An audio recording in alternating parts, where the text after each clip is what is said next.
Okay, I think I'm almost ready. Let's see.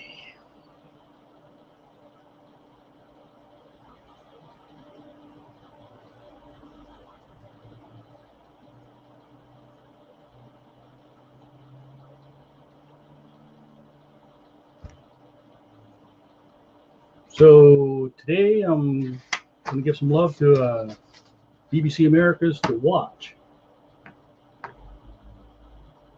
I'm a longtime fan of Terry Pratchett's Discworld series of books. And whenever there's a movie or a show that comes out about it, I'm ready to hop in and check it out. I'll admit, having been a fan of the books for a long time, 20 years or so, and The Watch is probably one of the favorites. I think I like the Watch series of books and the Tiffany Aching books. And when I saw the trailers for the BBC America's The Watch, I wasn't quite feeling it. And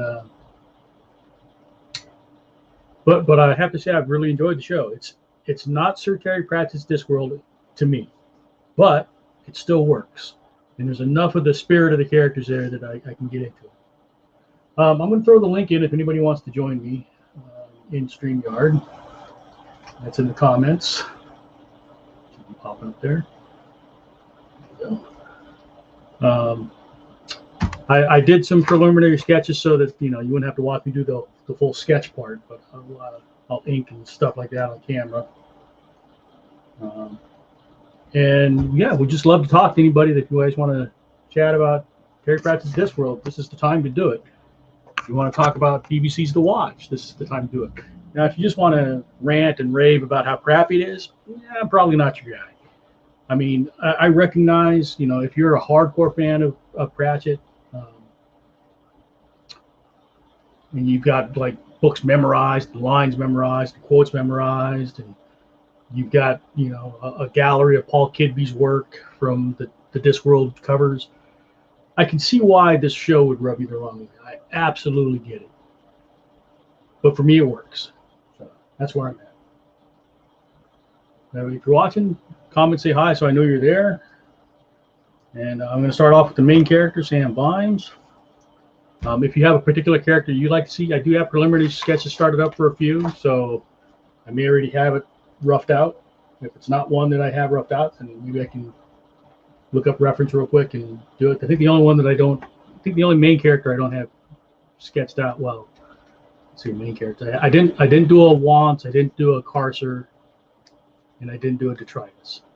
But I have rough sketches of Vimes and Carrot and Angua.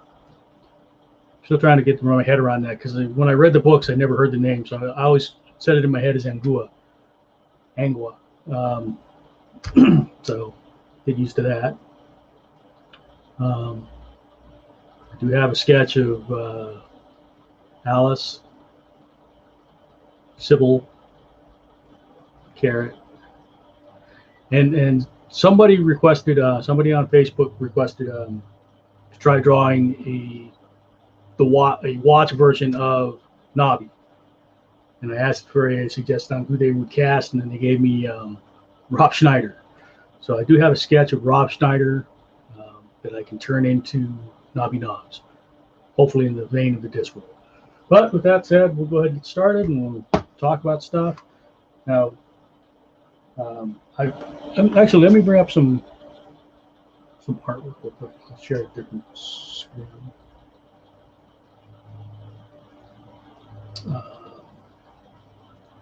Just so you guys can see, this isn't the first time I've done Discworld stuff.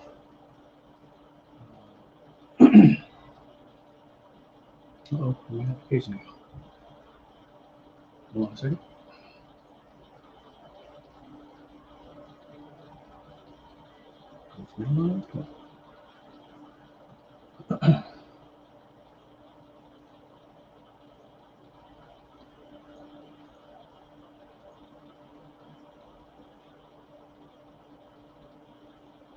So this is going back a few years, but Facebook used to have a program called Graffiti, and I was working a kind of a dead-end job, and these drawings are 10 years old, but there's my night watch. You can see Vimes and Colon and the hint of Navi. And like when I visualize Vimes in my head, Richard Dormer, who plays Vimes on the show, if they were doing a more straight-laced version of this show, I think Dormer would be an excellent Vimes. And I think he is an excellent Vimes for what they do in the show, too. But I think he could play a more straightforward version of the character as you see in the books. So there's that. But like you say, when I envision it, I don't know if you're a comic book reader, the face that comes to mind to me is Sergeant Rock. That's kind of who I see as Vimes. Or if you want like an actor, kind of a grizzled Clint Eastwood look, and I think that's who Paul Kidby used as his reference, was Clint Eastwood also. So that might be why I've got that heavy influence. The Lonker Witches. Esme and Annie Ogg are some of my favorite characters also. It's not a particularly great drawing of them, but the Wee Freeman. Again, this is old. These are about 10 years old. These drawings. So were done in a graffiti app, or an app called Graffiti on Facebook that doesn't exist anymore. Carrot and Angua. I had fun with this because the aspect ratio for graffiti was, you know, the widescreen format. So trying to get Carrot to fit in there, I had to tilt him over. Make sure his armor. If you looked at the watch, Vimes and Colon had like old, lived-in, dinged-up armor, and Carrot's was all shiny and new and well-maintained. And I ended up making Angua look more like a collie than a wolf, but this is the Wintersmith. For those of you familiar with that storyline, my version of the Wintersmith. Detritus. I like having, and they do this with the character in the show too. The Detritus in the show, if you look at him closely, he's got like vegetation and stuff, like moss and stuff growing in him. So they did it. I'm not too crazy about the shape of the design, but I understand, for the way they have to do it. Especially if you watch some of the featurettes, they show you how they made the Detritus costume, and it makes sense. It's got to be practical enough that they can actually put it in use. But they did put the vegetation in there if you look closely at the Detritus in the show. This was me trying to figure out how how to do knobby knobs. I kind of like the like this one, but the descriptions of Nobby in the books are just crazy because he sounds almost more simian than human. So when I do, if I get around to doing the Rob Schneider as Nobby, I'll add prosthetics to him, to give him like maybe bigger ears and a brow ridge and stuff like that, so he doesn't look exactly like a Rob Schneider. Okay. Cohen. I'm a comic book reader, and Conan is one of my favorite characters. So Cohen is a natural draw for me as well. But I am used to drawing, the superheroic figures. So it's interesting to try and draw the older, sinewy barbarian look.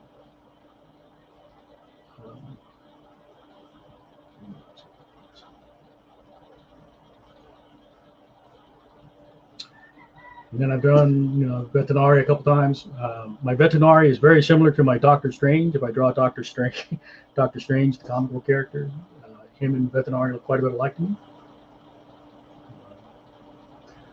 This was there was a challenge. You get the drawing challenges go around, and it's like draw 3 people that influenced you story-wise, and these are 3 of the storytellers. So obviously, Sir Terry Pratchett's. Obviously the upper right.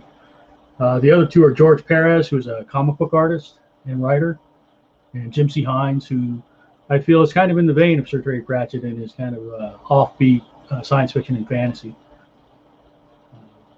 You can check out his stuff if you want to a new writer. There's another Cohen. These are newer. I did a stream on Discworld maybe 2 months ago, just because I felt like they're on Discworld stuff. So Cohen, Detritus. This one's a little. This one took forever, but tried to give him a siege bow. And that's one thing I hope we get in the show. I'd like to see him carry a siege bow. Although let me throw this out now. I'm going to do spoilers. If you haven't watched the first 7 episodes, I think it is, of The Watch, tomorrow will be the last one for the season. So if you haven't watched The Watch yet and you don't want spoilers, then go away and go watch and come back. And this will be saved onto Facebook and YouTube. Twitch, it'll be up for 2 weeks, and then it just goes away.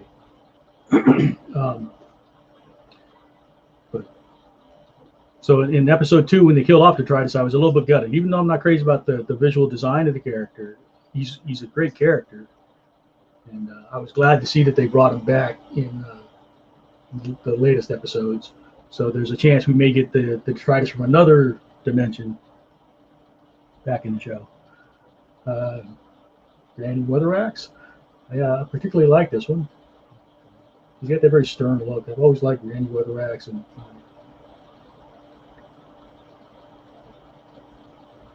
another Bedonari. And another version of Vimes. And this is more traditional Vimes, you see, with the armor and the badge and the Billy Club.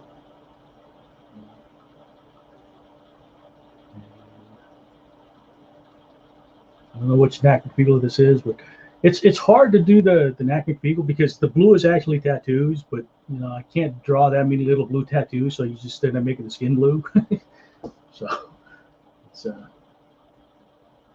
one of these days I'll try and do a proper Knack McFeagle and make the blue the tattoos. Let's step around with the tattoo I'm going to cover them with.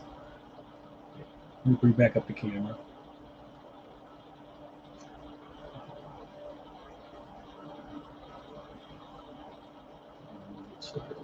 Do you have any comments or questions so far? Are you enjoying the show? Do you like Discworld? Talk to me.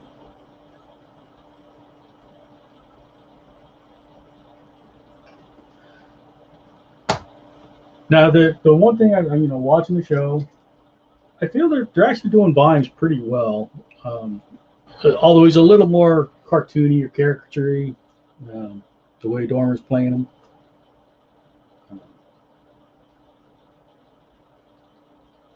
But they do have the essence there where when we first meet Vimes, he's kind of just done with everything. He's done. The Watch has been relegated to a joke because of the patricians' formation of guilds and stuff like that.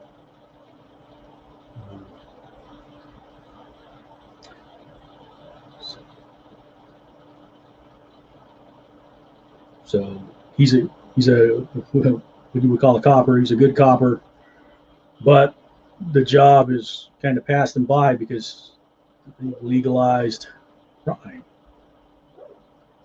So he's got kind of nothing to do. So they put him in. He's a bit of a drunkard at this point when we first meet him.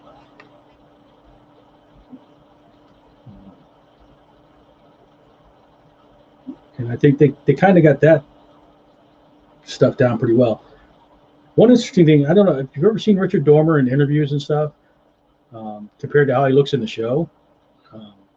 I don't know if they starch him up to increase the wrinkles he has, but he's very like the crow's feet he has in the show are very pronounced.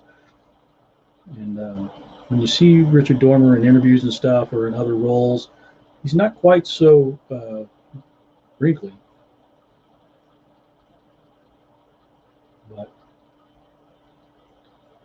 And then the other thing, like I watched the various featurettes and makings of for the show, and one of the things that, like, if you notice, the Ankh-Morpork is dirty. Everybody's got a layer of dirt on, and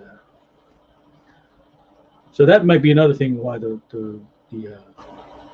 the wrinkles are more apparent. Maybe it's because there's dirt and everything, so you can see it clearer.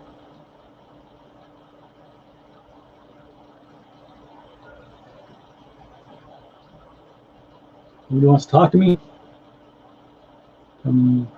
About your likes or dislikes of the show?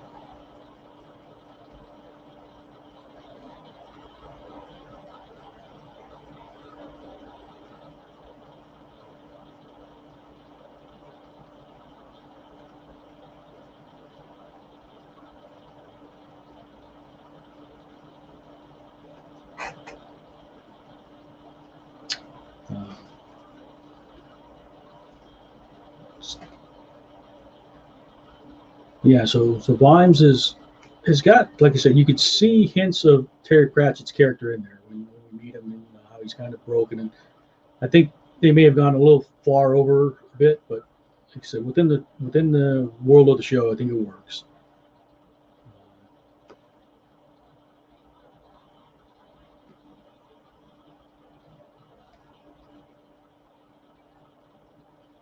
So I'm trying to keep an eye on the comments just to make sure nobody's saying anything. Y'all are quiet tonight.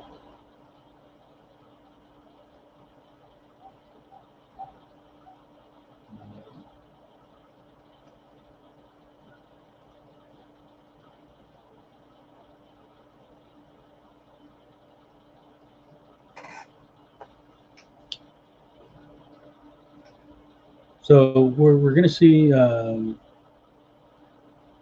I mean, they've obviously hinted to it throughout the season so far. The relationship that Vimes and Lady Sybil Ram can develop. I don't know if the reception's going to be good enough that we get a season 2, so, or a series 2, since it's a UK BBC America show, a series instead of seasons, like the US would say.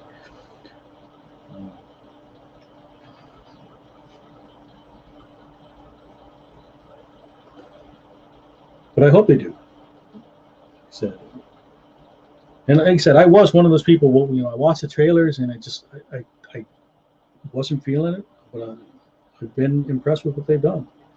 They won me over. But again, I can understand for people that it's not clicking for. I get it. I've been like that with other things. Being a comic guy, like watching Batman v Superman. I read the source material on that, and the characters didn't feel right to me.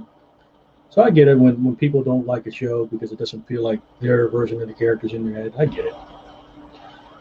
And like I said, it works for me. I think the one thing I would like to see on the show that I haven't seen yet, at least I don't think I have. I'd have to go back and maybe freeze frame, try and catch it. But I don't think I've seen any proper dwarves, like short dwarves. Like even Cheery is a normal sized human, and then when in the dark episode when they go to the mines, it seems like all the dwarves there are normal sized humans. So that's one thing I think I'd like to see the show do, is give us some more proper dwarves. But I did like the way they took the Cheery part and kind of tied that into the gender identity. It's what Cheery was kind of going through in the books. So this is kind of a logical, more real world extension of that idea.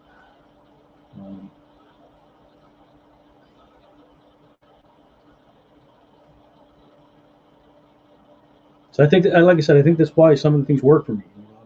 I'm not scared of seeing the queer and trans and stuff like that on the show. So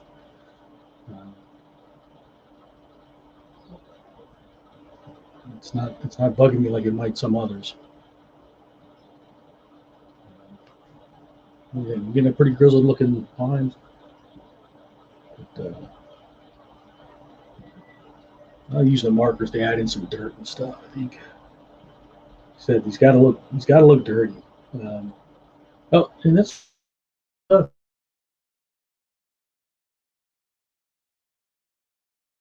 thing in the featurettes, if you want, a very conscious decision in the series design visual design that Ankh-Morpork is lived in. It's dirty, and everybody's got a layer of filth on them to a degree. So every character you see in the show will have a bit of dirt, and I think that helps. And that's another thing for me as a viewer, who came from the books.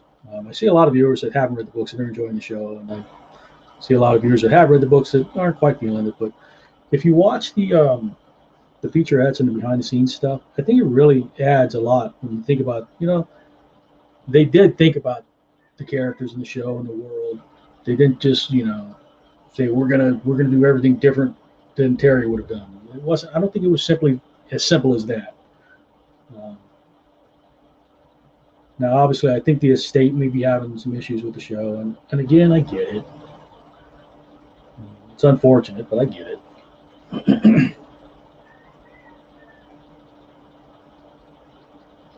Sorry, let's take a drink.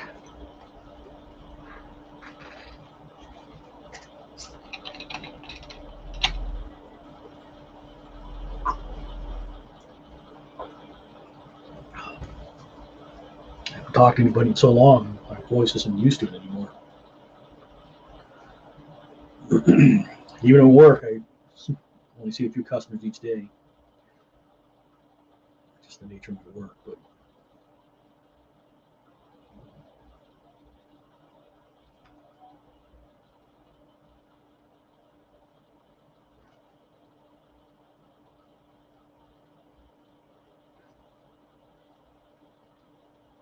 yeah. But as I was saying, they really did put some thought into the creation of the world and the characters. Um,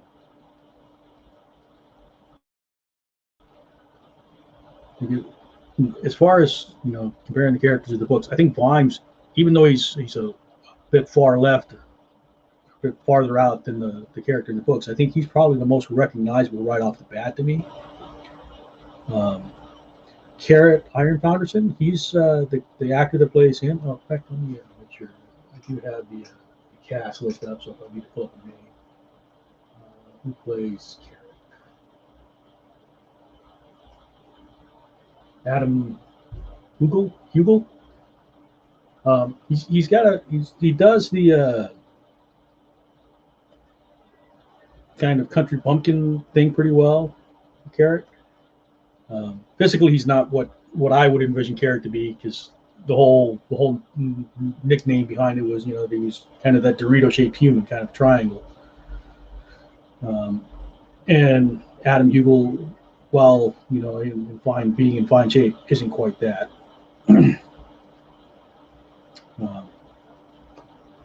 Keeping this fairly loose.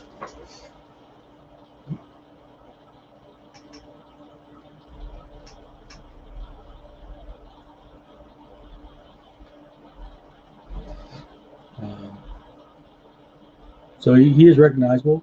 I'm very interested in what they've done with Angua.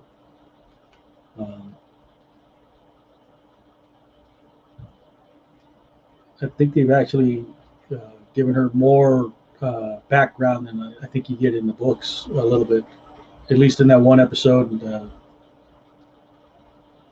where they show some of her childhood, and it's just heartbreaking. Let's see, that's the bead chain. I remember what I've got sketched out here. Let's come over this lapel.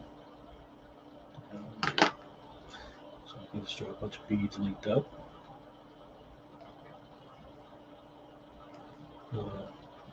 So yeah, the backstory they did with Aunt Angua,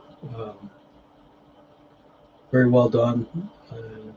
The actor pulled it off very well.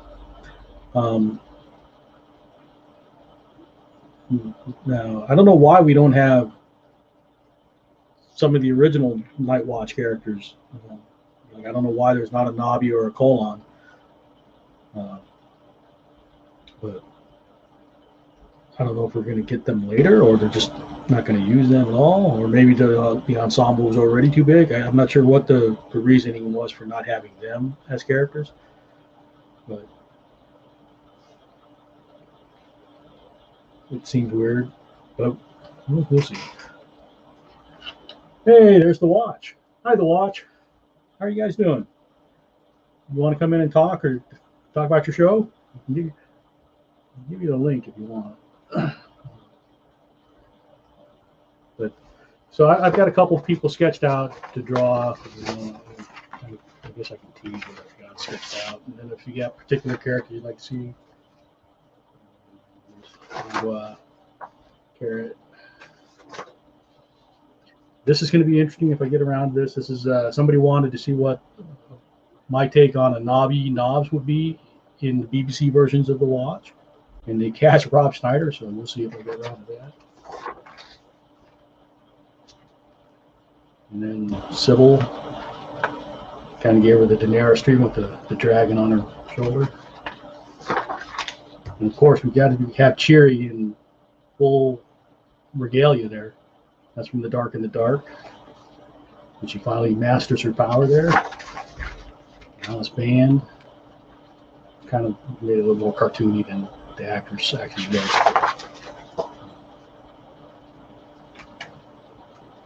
Sally, Vincent Van Gogh. I don't think Vincent Van Gogh was a character on the show. Sam does kind of look like Vincent Van Gogh, though. You're right. If I cut the ear off, put a Band-Aid around it. Sam does look a bit. I haven't really thought about it, but you're right. He does kind of look like Vincent Van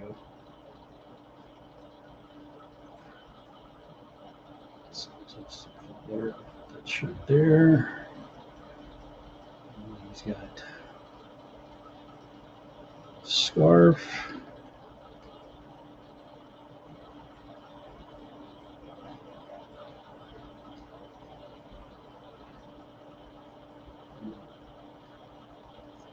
Said if you checked out the shows and you're kind of on the fence, I encourage you to watch the featurettes and the vignettes that they do, because that really does help. I think they put some love into the show.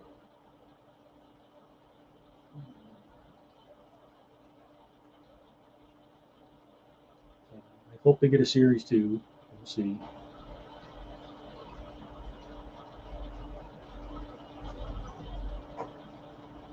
Arcelia, are you a Watch fan or a Sir Terry Pratchett fan? I mean, I know you follow me on Facebook, but I don't know if you were into the Watch and Discworld. All right. Let's see. It's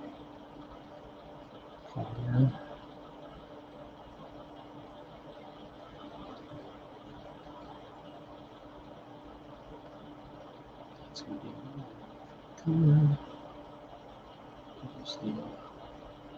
the badge.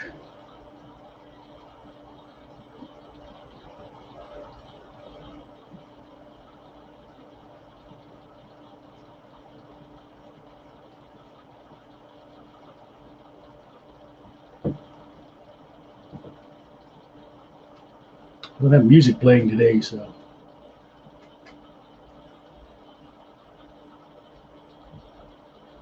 Hoping to have some people come keep me company. I guess that's not going to happen. Anyway, I'm going to have fun.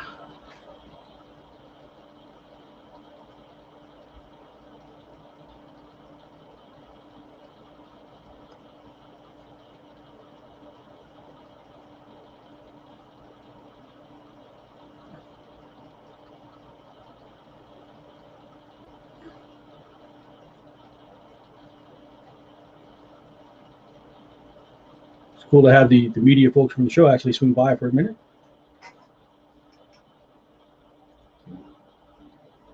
Brilliant.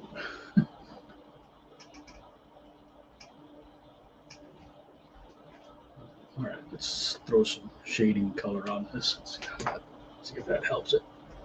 So let's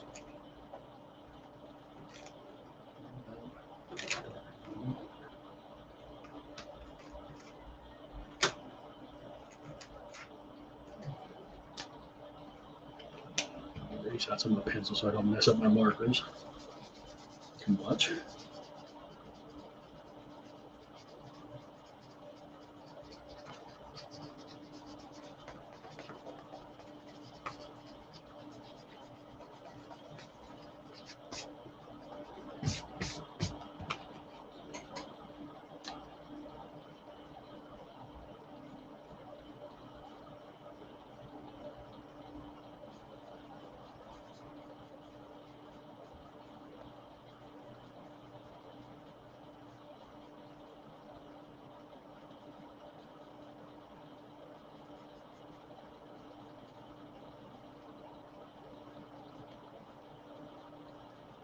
We've got an eyeshadow budget on the show because everybody seems to have, at least at the start, they all kind of have that weird eyeshadow look, especially when we get to Angua. Cherry at least gets a little color.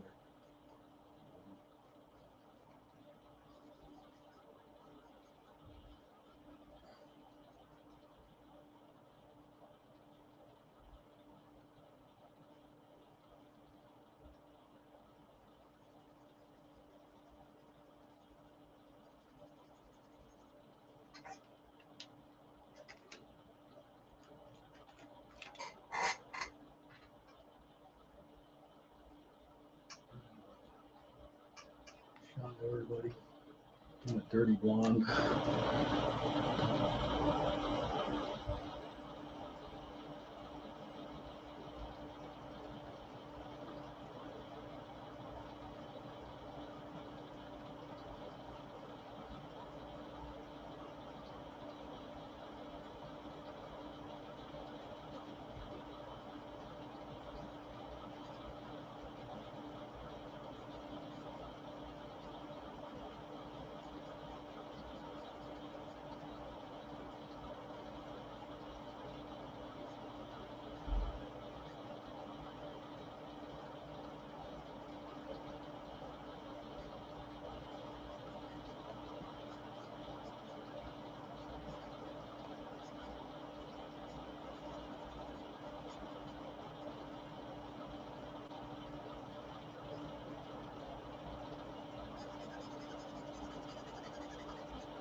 They even threw in Wimes's economic theory of, or Booth's economic theory of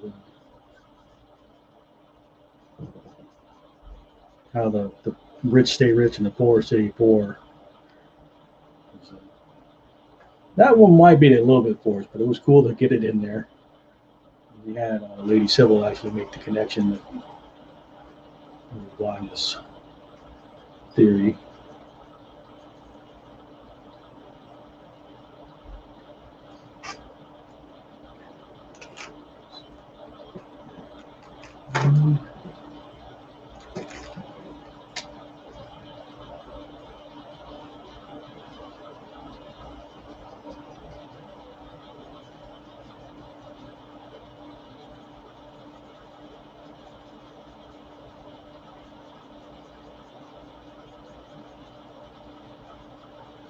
I don't want to make it too refined. Considered sketch sessions. So.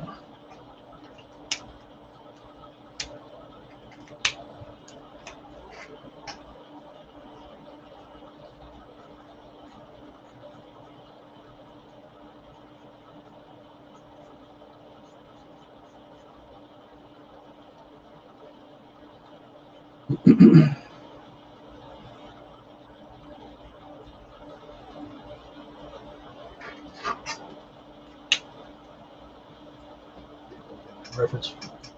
Gray.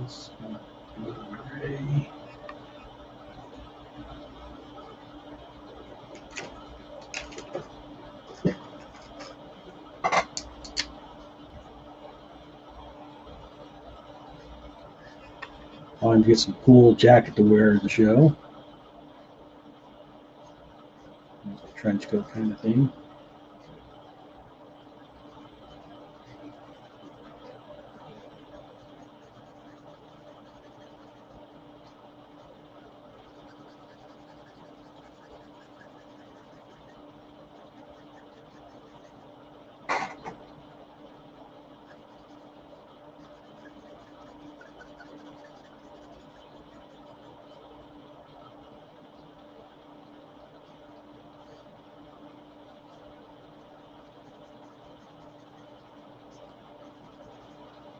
And, fashion design for the watch. They all have the jackets, and some of the jackets have like almost an armor look to them. Carrot actually gets to wear a bit of chainmail.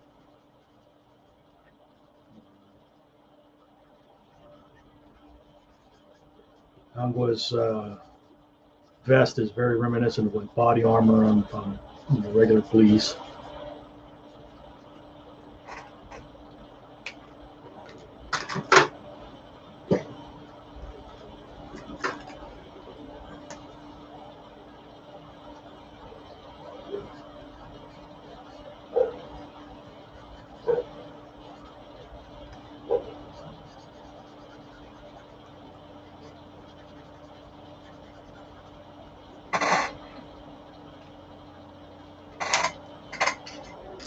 Look at the Dormer's eyes.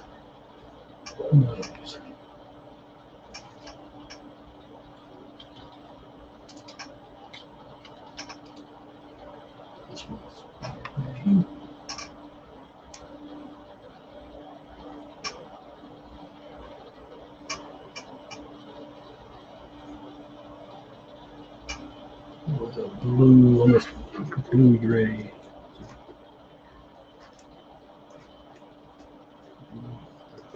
Light blue and then gray.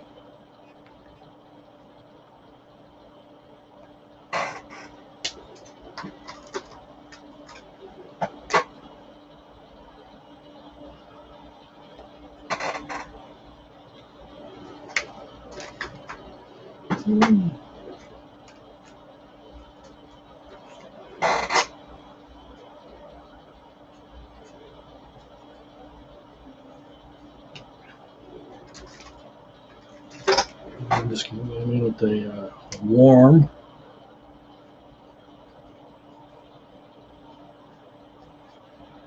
So everybody in Hawkmoor has a tiny layer of dirt on it. So I'm just going to dirty up Vimes a little bit.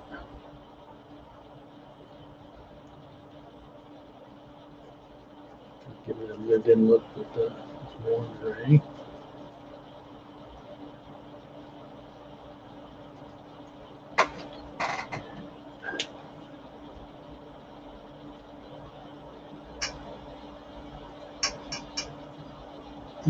The scarf thing is blue also. It's a darker blue.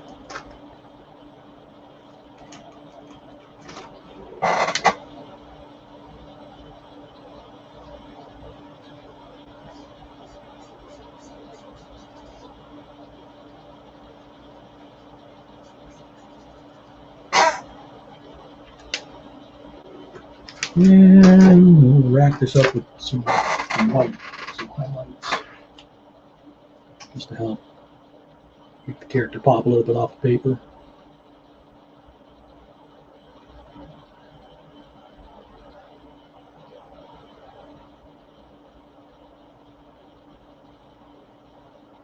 I need to break it on the brush.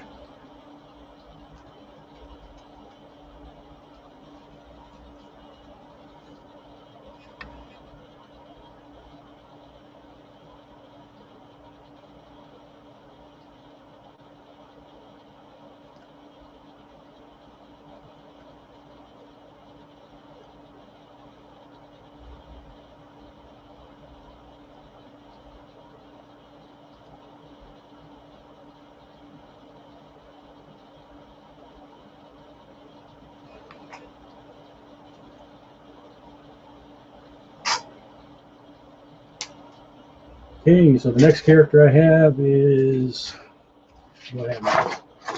Angua. I think we're good on Sam. Like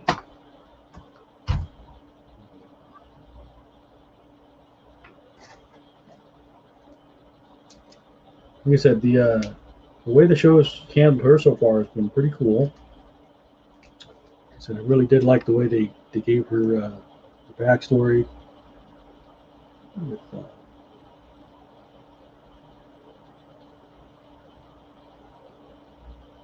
how her grandmother took her out into the woods and chained her to a stake during the day before she would change into her lupine form as a werewolf. And then at night sent her best friend come visit her, well, to come check on her, knowing that she would change and then kill her friend. Like, damn, that's just harsh. The lesson being that she can't live among humans.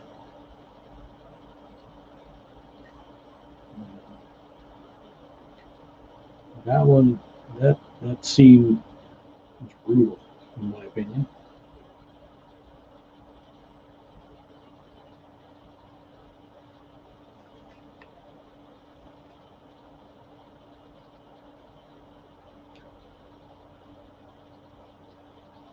Like I said, it's one of the things that the show did. It really gave that, brought that character to life.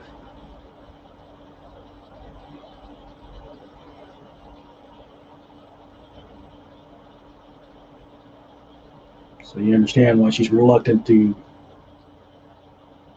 become attached to anybody, to watch, or just people in general.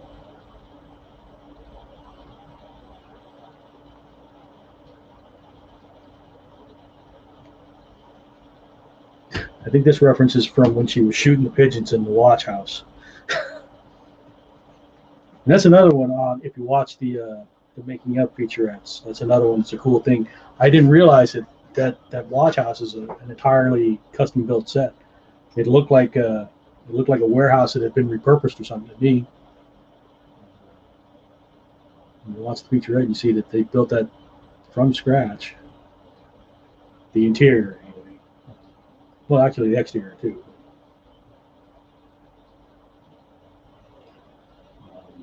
And how it's modeled after like some precinct houses in New York.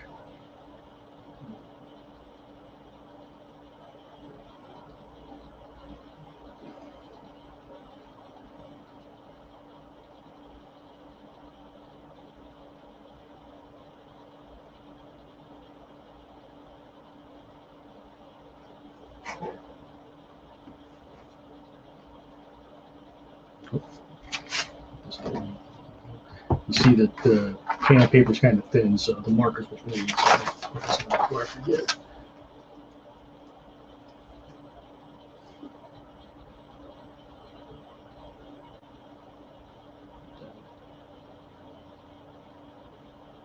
And it's interesting that the actress that plays Angua is very what's the word? Diminutive. She's not a big woman. And actresses. Marama Corlett.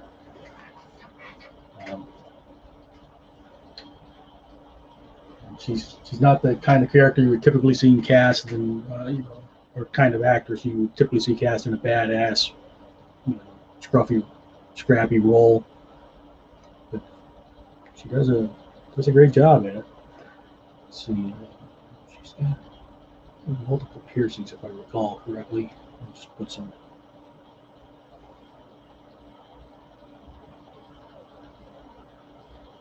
Put some in here. Her philtrum, very pronounced.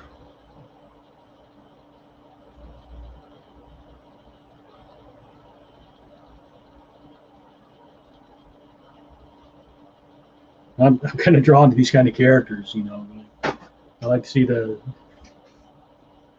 kick-ass female characters. I don't know. If I watch Agents of S.H.I.E.L.D., I'm a huge Ming-Na Wen fan.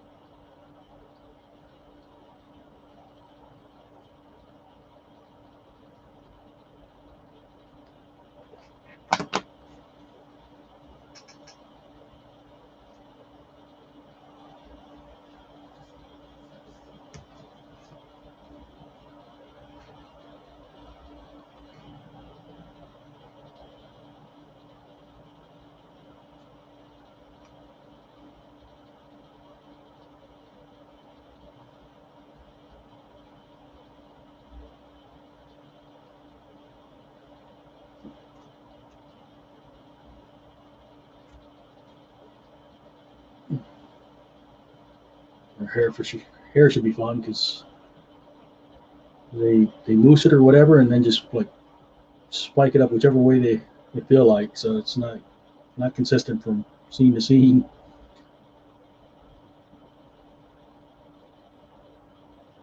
But it's fun. So I wanted to start off with Vimes and Angua because visually, to me, I mean, other than Detritus, these are the most visually striking characters to me. So I figured I'd start off with those two.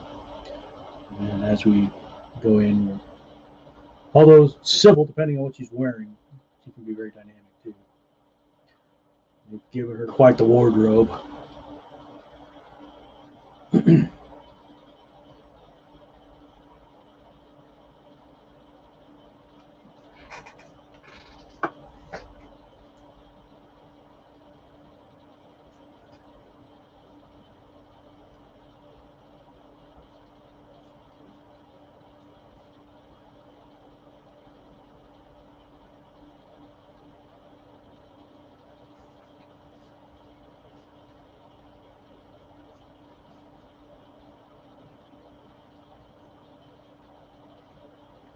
This is the strap over her shoulder.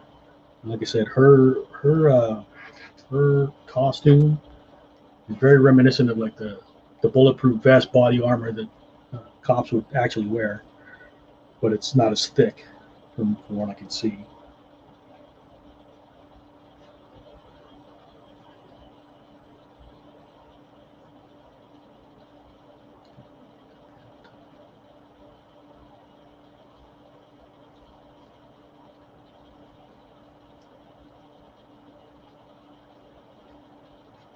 She's got that pistol crossbow, but I'm not going to draw that super detailed because the way the reference is, because this is foreshortened and it's way out in front, it's actually blurry in the reference.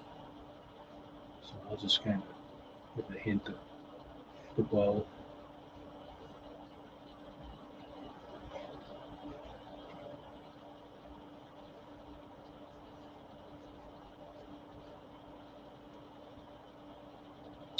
Let's see. Lost track of what I had on the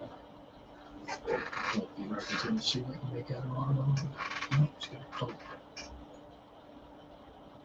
So I know there's like two straps across the midriff.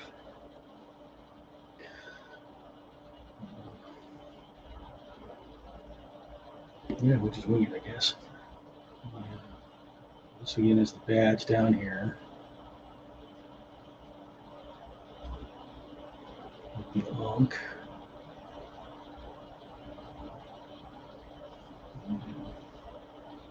Cable for the badge would have to go straight up.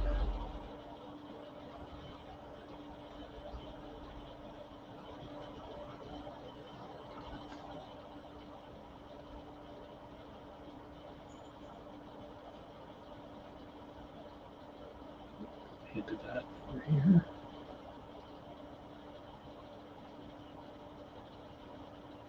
The button on the shoulder strap. See the strap on this side. So you figure the armor's got to be at least as high as the button.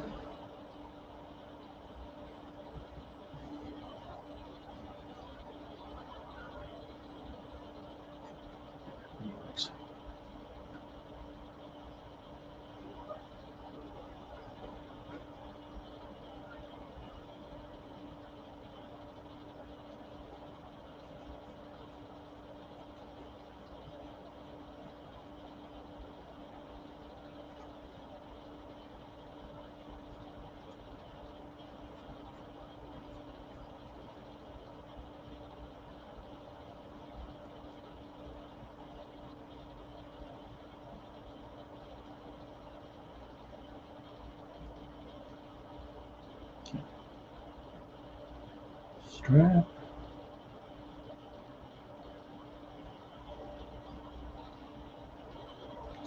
Buckle up. Tap and strap.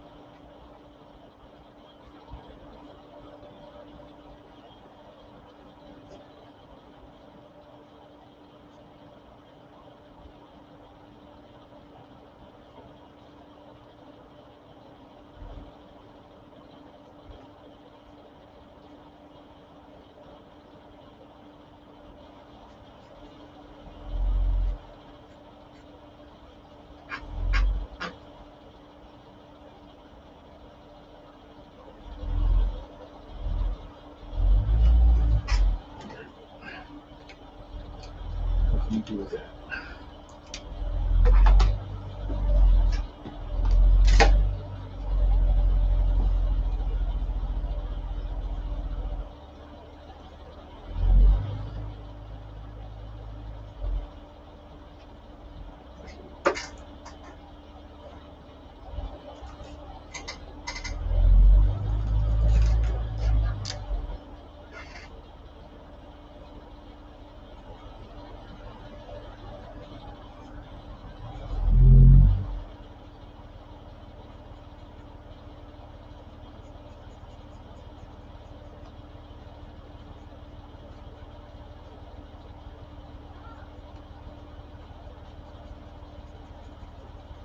Should have erased out the pencils, but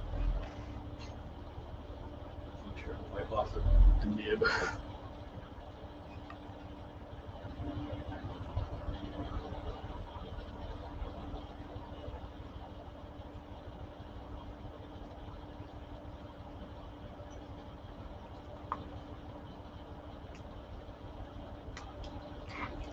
So no fans of the show watching?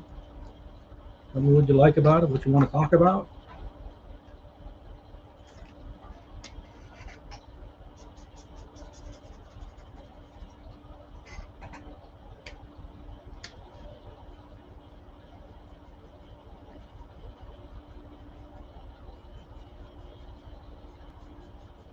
This is a really pale yellow, and then do some bright yellow, and it'll come in some white. Go ahead, add some highlights. Here. And we'll wipe off the brush. Before I go any further, let me knock out the pencil marks so I don't. If you don't know, when you go over pencil marks with these alcohol markers, the graphite fuses into the brush, so it can mess up your markers if you go over pencil with them. I have extra nibs, but if I don't have to use them, I don't want to.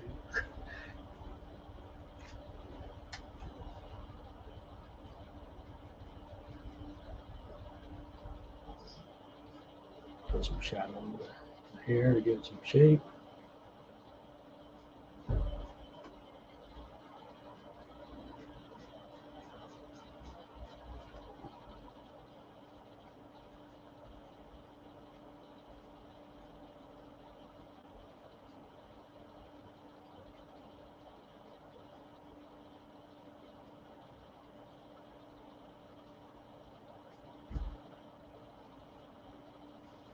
Yeah, so if I have these random stray marks out there, because again, everybody in Ankh-Morpork has a layer of dirt on.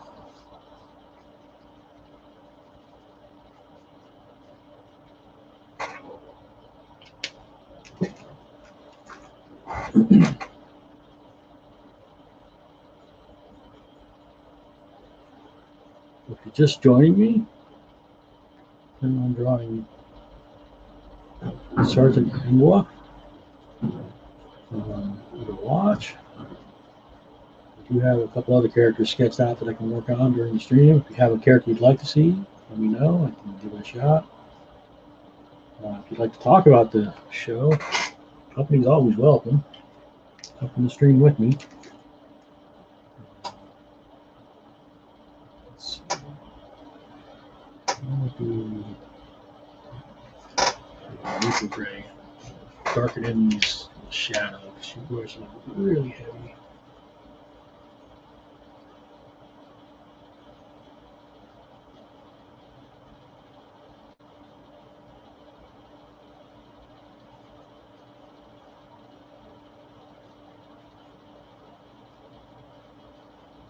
The raccoon look going on, you know?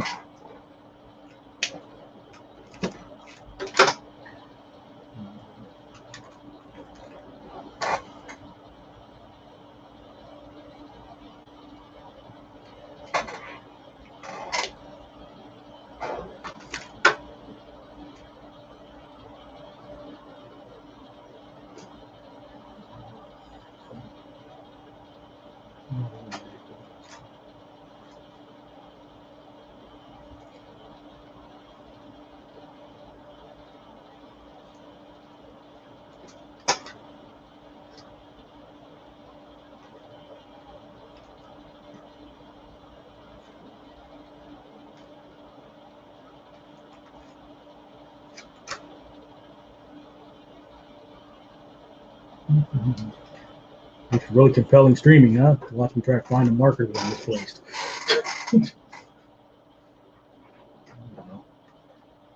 Sorry, I'm not a professional. I'm a professional streamer.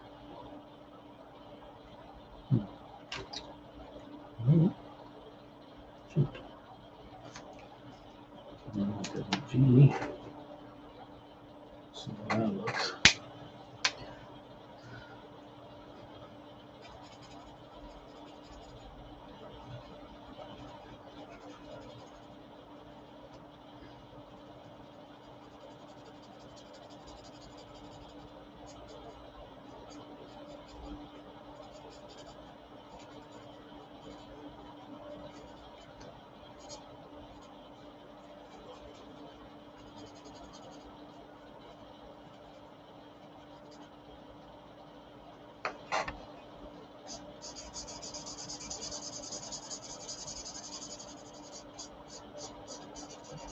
Now, I had heard rumors that the show was originally going to be like a steampunk show, but they couldn't get it going. They found a way to brand it as Discworld. I don't know if that's true. If it is, it's cool. A lot of shows and stuff have started off as other concepts and had to be rebranded in order to make them marketable. Like the Pennyworth show, the one about Batman's butler, that was originally supposed to be just like a spy show. They didn't think it would have enough appeal on its own, so they made him the butler. It became the origin story of Batman's butler. So stuff like that.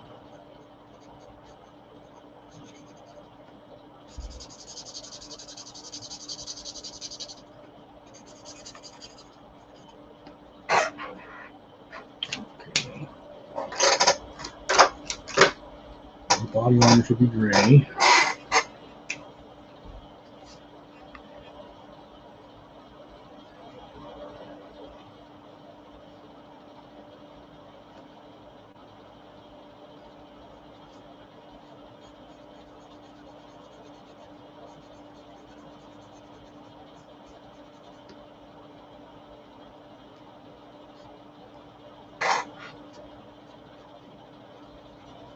Most of her outfit's kind of a gray of some value or other.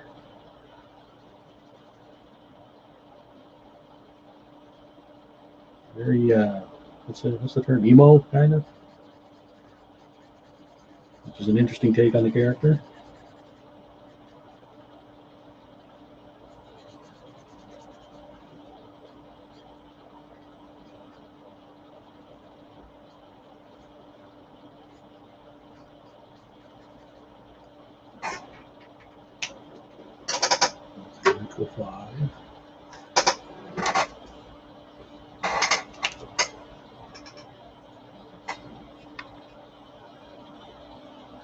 Look at the reference photo of everybody.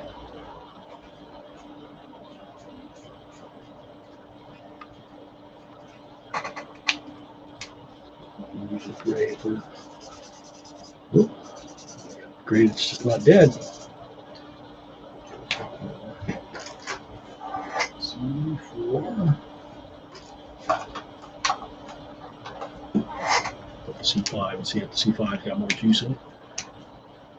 And then maybe look for myself to refill my pins. C5's looking dead too. That's not good.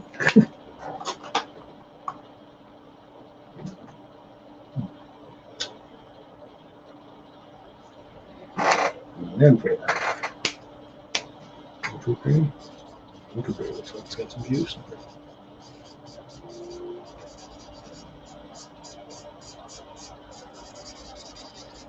It's running out too, but still got more than the other ones.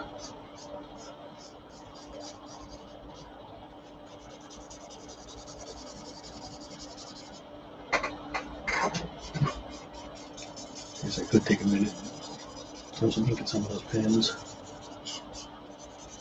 I do have ink.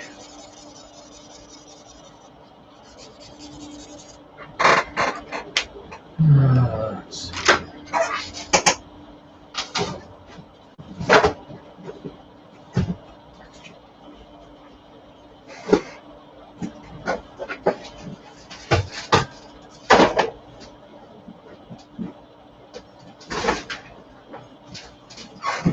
Sorry, just going down to my supply box.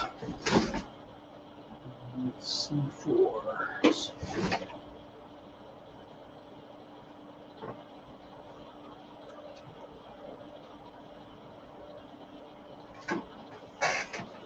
What's left in here? Hey, lesson learned. I need to prepare my supplies a little bit better before I do these, huh?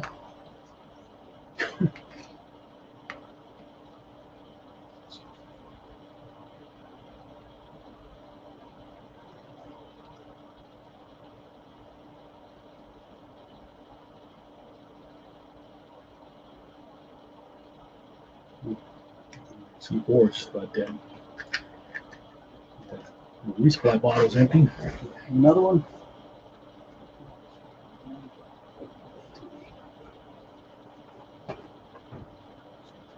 Two C3s.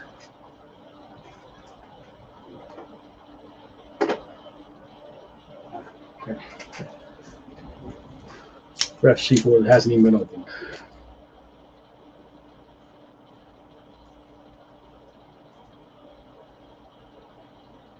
Professor Trofty. Oh, good. We got a fan. Hey, very nice to see someone enjoy this show. Are you?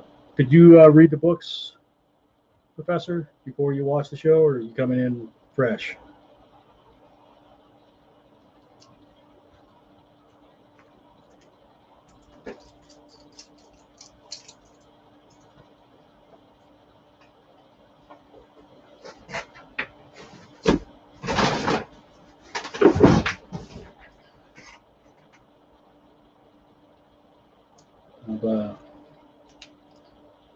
I've been a Terry Pratchett fan for a long time, so I'm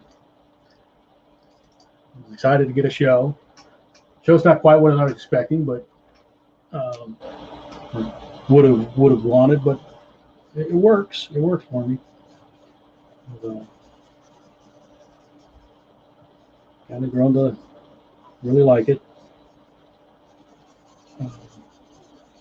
It's not, I tell, like me and my son, that's how I got into Terry Pratchett. When my kids were younger, we were looking for books to read, so I came across Pratchett's Discworld series. I think we started with The Night Watch. And he and I have both read, I think, just about every Pratchett book we could get our hands on. I know there's like 40 of them. I don't know if I've read them all, but I'm pretty sure I'm close. And I would definitely say that The Watch is not straight Pratchett, but there's enough of the spirit there that I can enjoy it. And where they veer off, what they've done, I can enjoy. It's definitely not Pratchett, but there's enough of the spirit there that it works.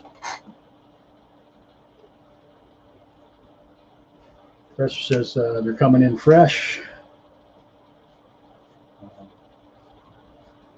So, I said earlier, like, I understand, like the hardcore Pratchett fans, I understand them not feeling it, or at least some of them.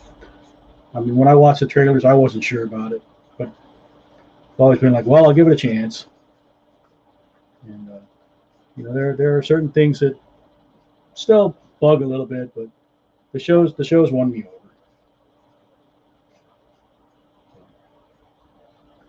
I guess I'm easier than some people.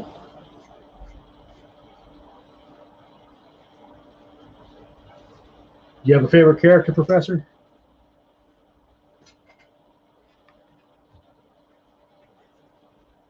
What's drawing you in? Kind of bummed tomorrow's the last episode of the season.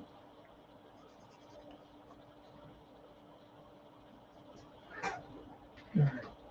There's Angua. Oh, let me put some with the white again to help pop it out. Right?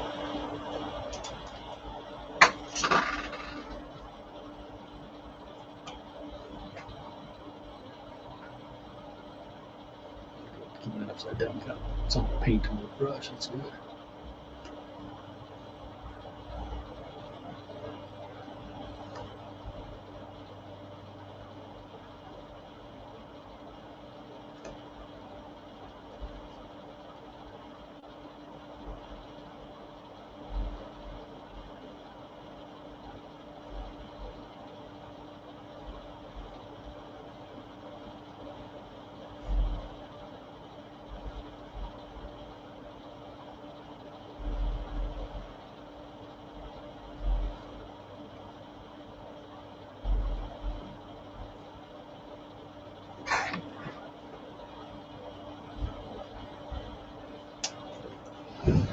All right, so there's Angua. All right, next up is Carrot. Let's see, Lady Sybil. I do Lady Sybil. I've got a rough sketch of Lady Sybil done. Jump to that.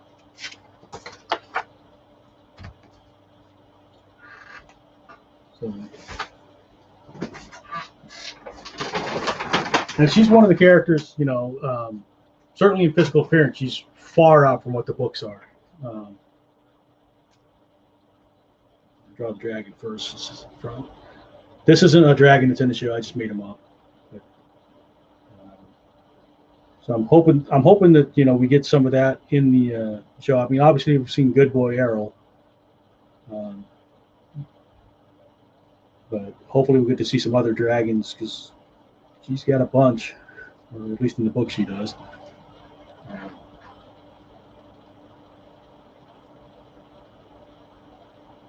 Yeah, so like I said, physically, you know, but in the books, the character is like described kind of like the stereotypical operatic singer, you know, big buxom woman, implied, you know, Caucasian, although it doesn't specifically say that, I don't think. So having the version that we get in the show is probably jarring to the hardcore folks, but again, they won me over. Lady Sybil is played by Laura Rossi. And, I have to keep the IMDb up because I'm not that familiar with all the UK, all the British actors. My British viewing is usually like the panel shows.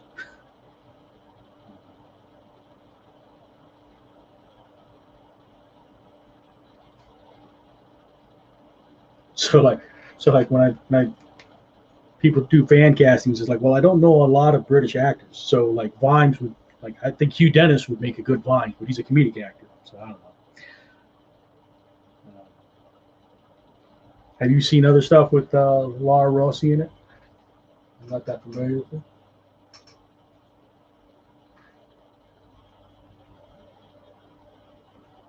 Good boy, yeah, Good Boy and the Noble Dragon.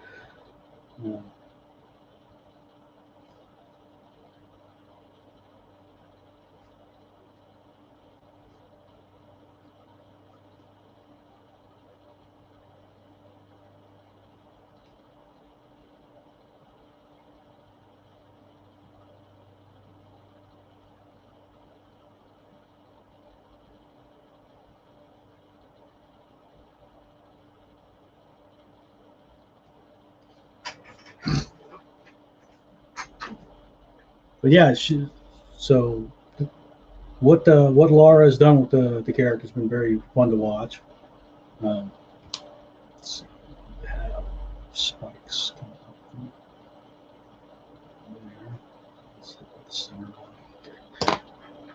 So I do these sketches and then I forget what I've sketched. So.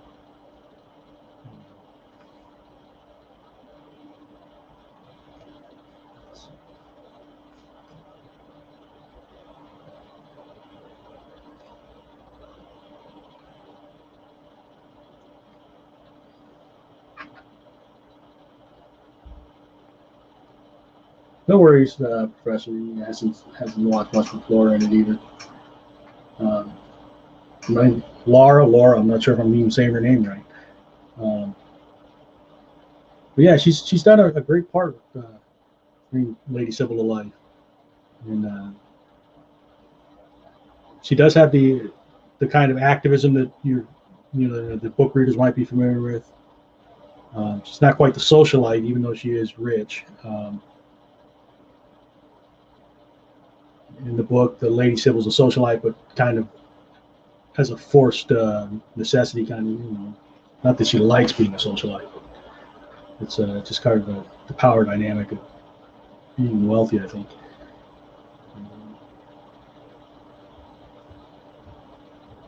And that's one of the things that I've enjoyed about the show's version is she's obviously wealthy, but it's not really brought up much, other than the hint of being maybe possibly of noble blood.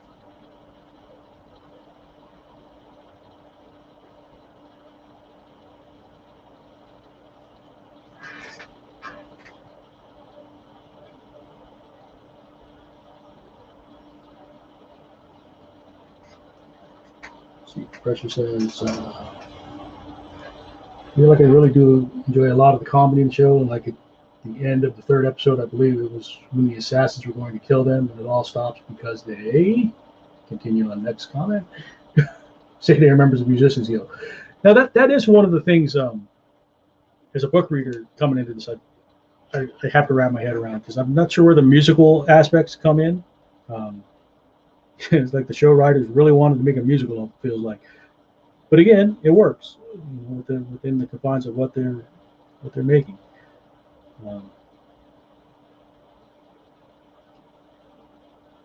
So, like when no, do you watch the featurettes by any chance, Professor? Because one of the things I found fascinating about that particular scene is they're playing their instruments.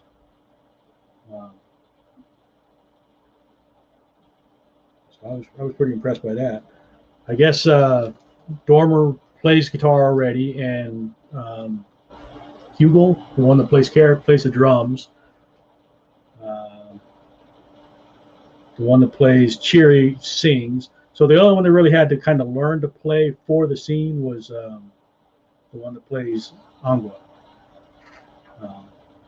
And she learned it well enough to get through the scene, which is pretty fascinating in its own right.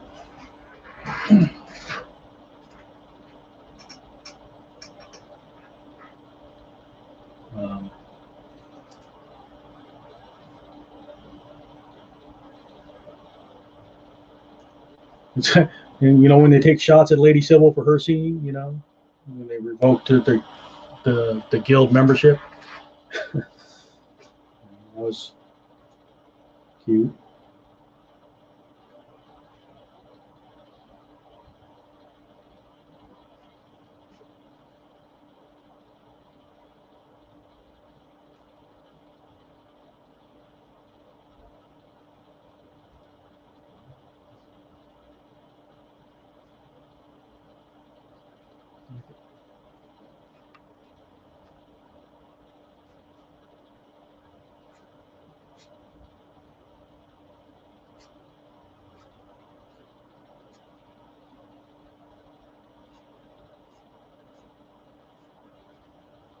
So, hints of the wings.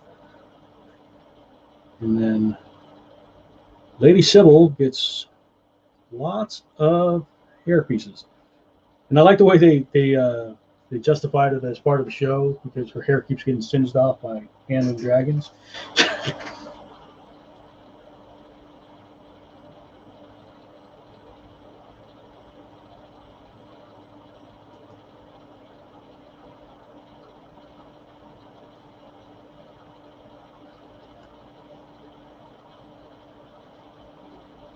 Yeah, if you haven't checked out the various featurettes, they usually do one per episode that's about maybe 10 minutes long, where they talk about some of the aspects that went into making the episodes.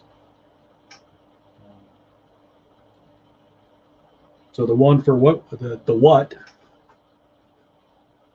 name of the band, the what, was pretty interesting. You know, they kind of show them, you know, in rehearsals. And like I say, that's the kind of thing that gives you more respect for the show. It's like they're really thinking about stuff. The actors are really putting themselves into it. So even if it's not completely true to the source material, I think that they're doing a good job. They're trying. And it is one of the things that like even when you watch a bad show, it's like no one sets out to make a bad show. So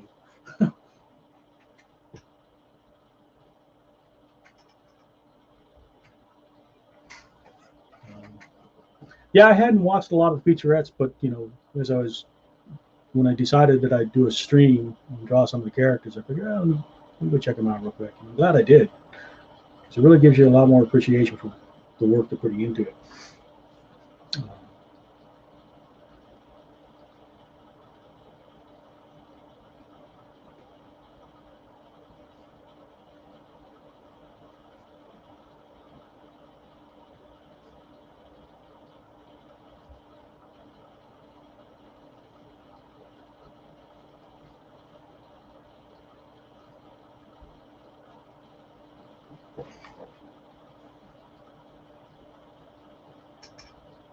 Be interested in my take on death. Well, that's one I haven't got sketched out, so I'll have to look them up.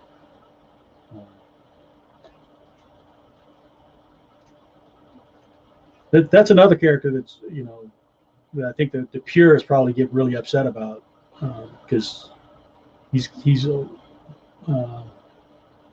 much more realized personality, individual, and he gets that way in the books eventually. But he starts off, you know, not understanding humans, which I can kind of relate to myself.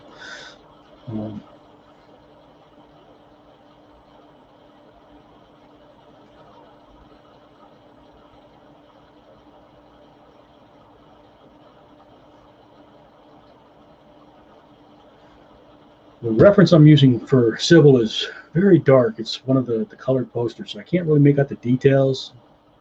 I couldn't really make out the details when I was doing the sketch. So hopefully I'll get enough of her essence that you can tell who she is.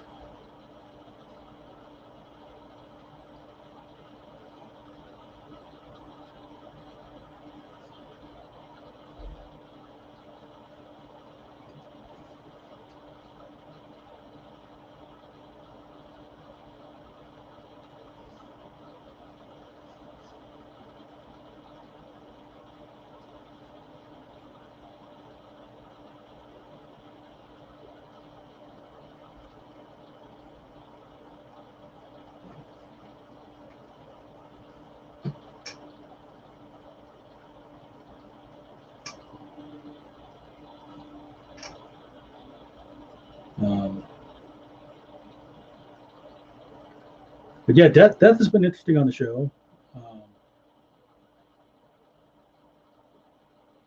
The latest episode where he has his or where he does the theremin was kind of off the wall.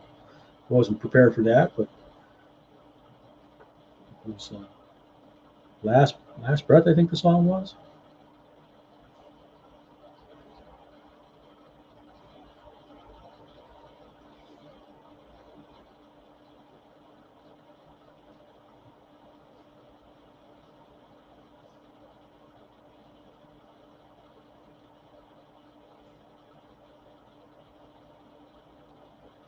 I don't think I want to put the hatching in for shading. I think I'll do that with the markers, so she doesn't look.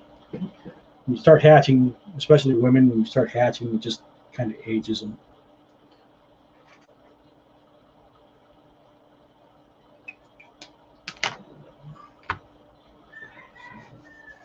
Knock the pencils out.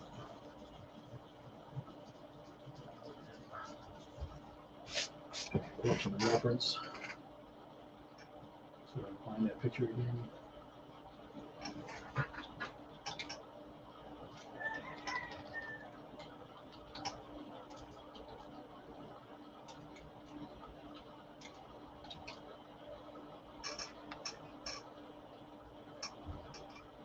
I'm trying to look up the reference that I used for the sketch, so I can kind of get the shading back in there. There it is. She's holding the axe. I'm not going to do the purple and yellows, but that'll help me make sure I'm getting the form right.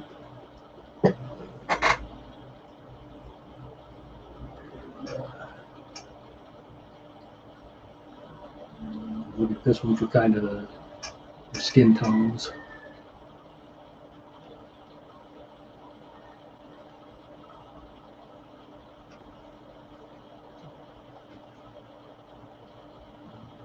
Both those images up so I can see them.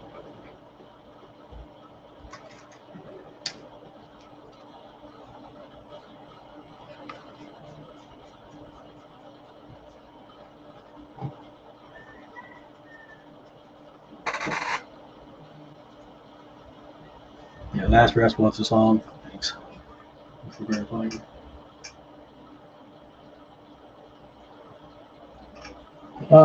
Yes, that is correct. It is a BBC America show and hasn't aired in the UK. I don't know the reason for that, but I almost feel like they're afraid because you're getting the really hardcore fans there. I don't know if that's the case, but it kind of feels like it.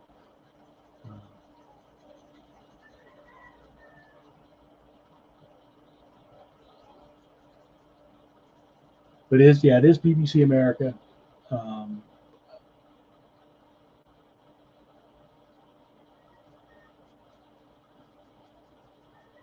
not sure when the UK is going to get it.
I think I should probably use that for the lighter area. Let's see.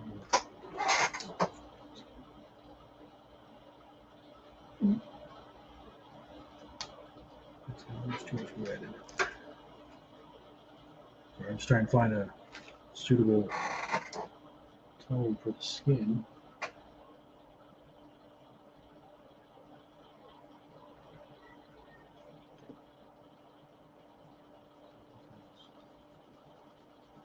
It's light. Do some layering.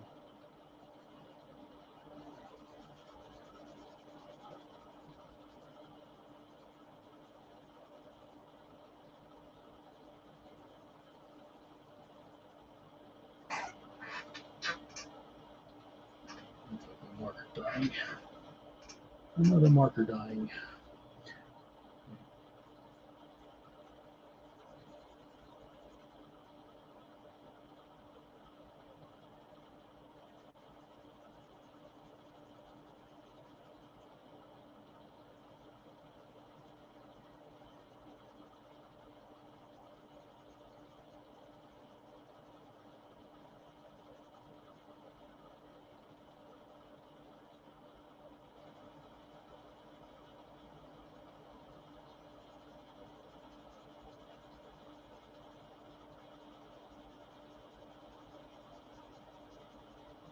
Just trying to push back some of the streaking.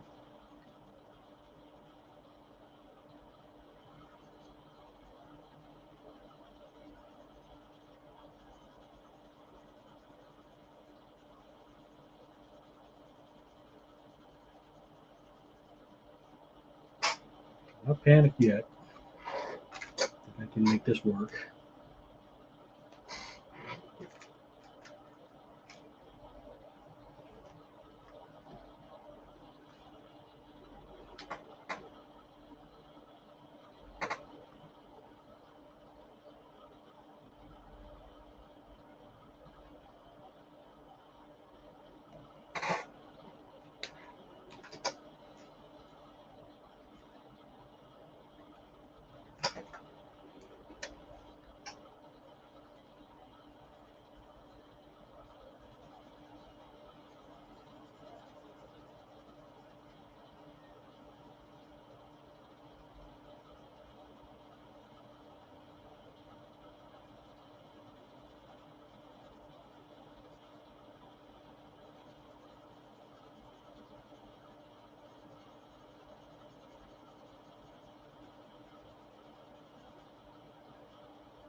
It's good to run into problems every now and then because that forces you to think on your feet.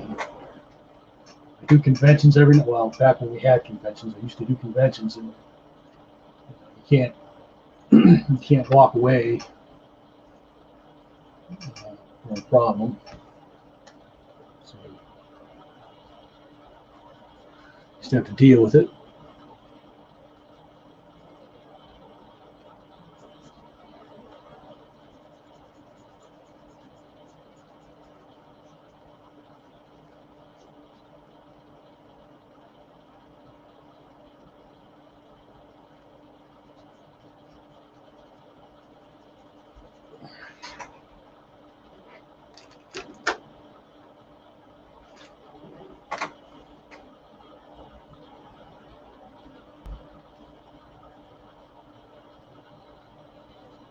Using a bit, kind of a pinker color to put some warmth into the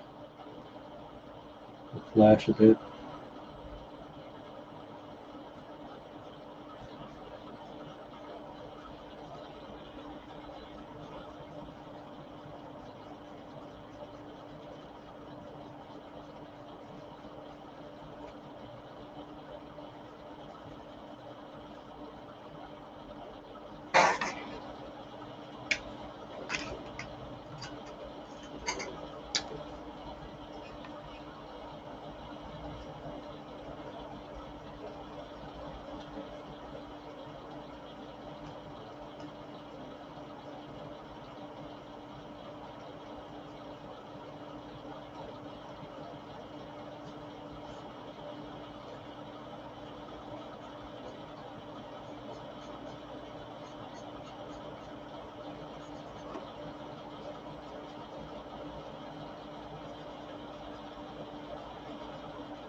Professor says, I hope we get a decent amount of resolution and answers tomorrow, since it really is up in the air at best if there will be a second season. Yeah, that is kind of worrisome.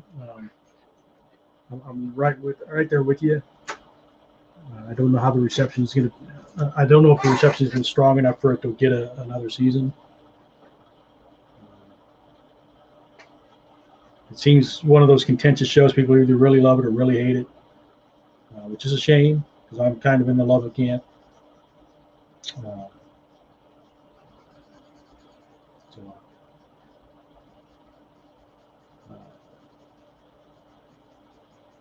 The one saving grace for it may be because like the British shows are kind of like the streaming versions or streaming model where they're short seasons, so they might be more willing to commit for another 6 or 8 episode season than they would if this was a 22 episode series like on U.S. television. So they might be more willing to give it a shot for that.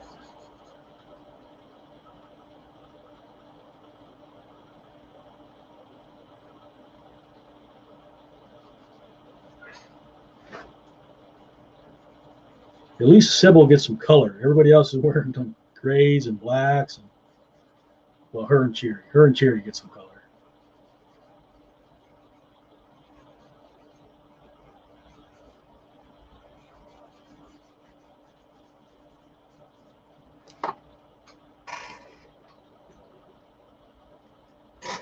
Speaking of color, let's give her.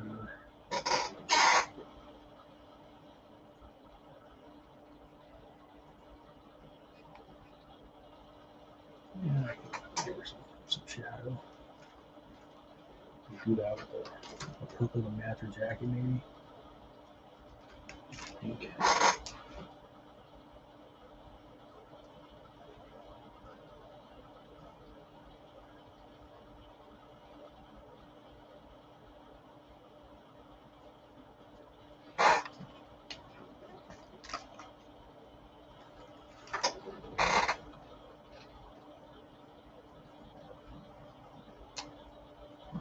So what are your opinions on Carson? Do you think they'll redeem him or let him stay the villain?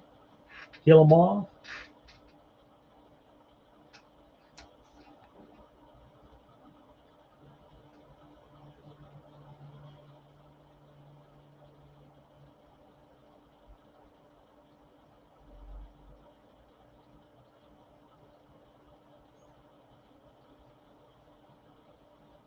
Be interesting to see if they actually try to redeem him.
Reddish purple hair, maybe.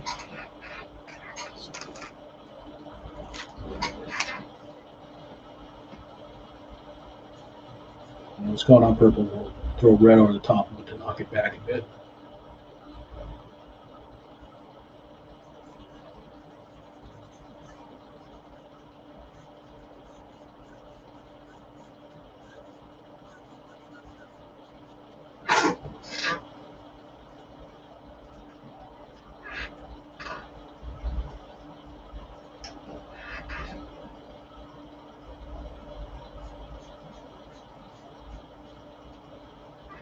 Yeah, cherry definitely gets all the color.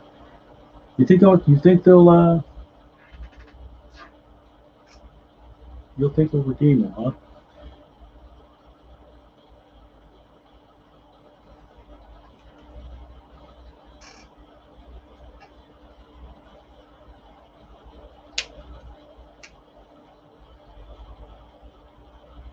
Definitely wants to push Carcer back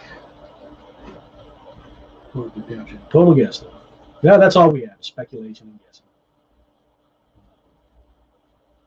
It's like we're far enough away from the books that we can't rely on the books for where the story's going to go.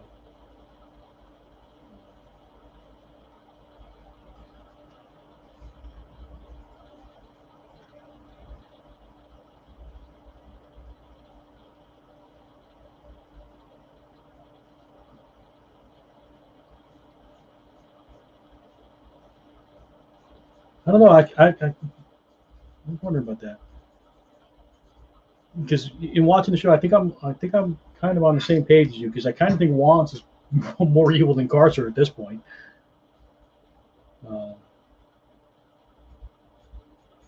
She seems like you almost get the impression that she's using him, you know. But to what end, you know?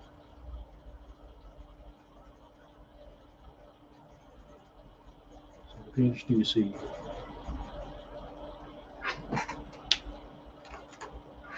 They didn't do any of the time travel stuff that they did in the books with the old Carcer story. Well, they did it with Carcer, but not with Wimes. There's an interesting story in the books where you know Vimes goes back in time to about that point where we're introduced to Vimes and Carcer as youngsters, and he takes on the persona of the sergeant that trained Vimes. So it's kind of a weird meet your own grandpa kind of thing, but he doesn't know that he's the one that trained him.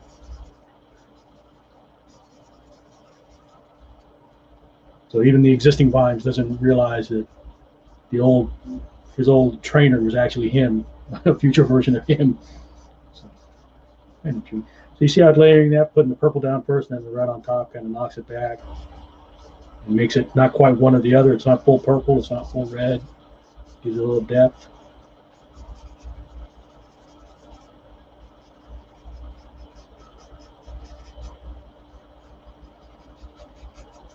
I think we're making progress. Let's see. Throw some color in the dragon. Put a little classic green. This is in regard to wants. Yeah, she was the one who really pushed for the alternate Sam Vimes plan. Yeah.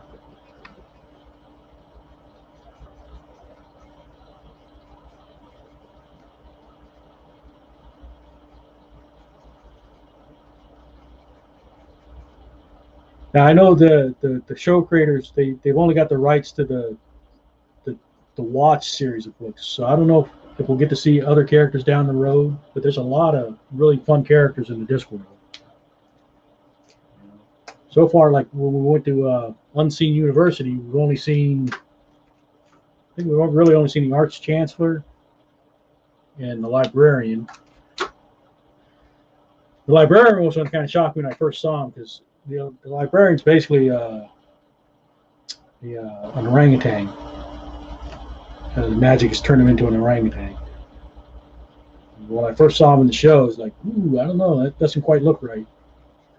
But the second time you see him, he actually looks closer to what I would envision the book version to be. So I think a lot of the show is actually kind of learning on the go too, as they went into it.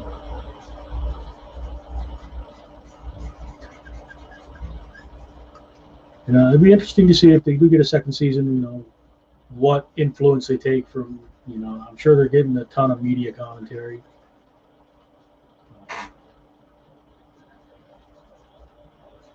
What impacts them and what doesn't.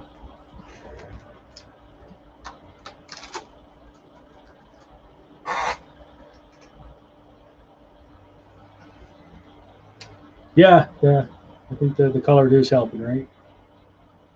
I think some of my my underlying structure may be a bit off, but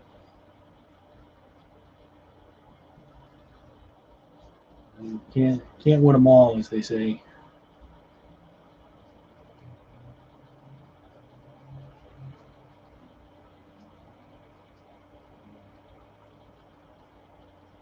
I do keep these sets as kind of sketchy. I'm not trying to put in as much detail or being as careful as I would if I was doing this for an actual project or something.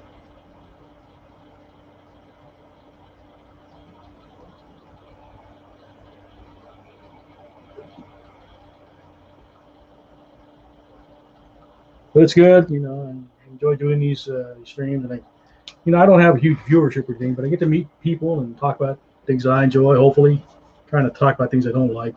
What's the fun in that? Although I have, in the past.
All right, death, huh? Let me see. I don't have a death sketched out. So let me look up death real quick. You can't be too difficult. It's basically a hood, glowing eyes. But I want to make sure I get the shape and stuff right for death. Oh, that'll be the last request I take, I guess, for this session. Last piece of blank paper.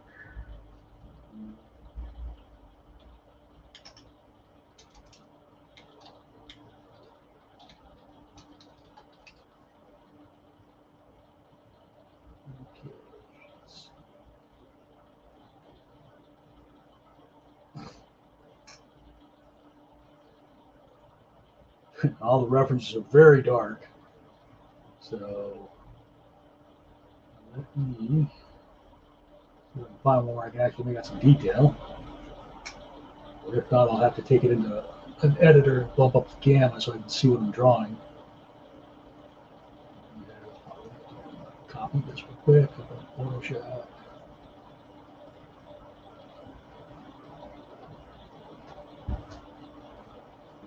I can really see the basic shape down.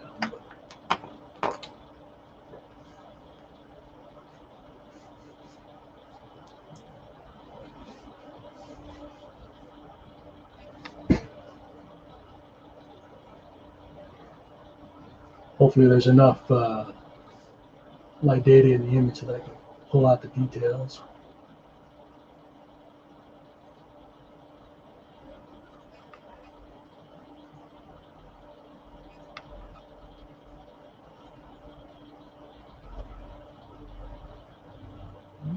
Not really. Let's see. Okay, have to wing it, I guess.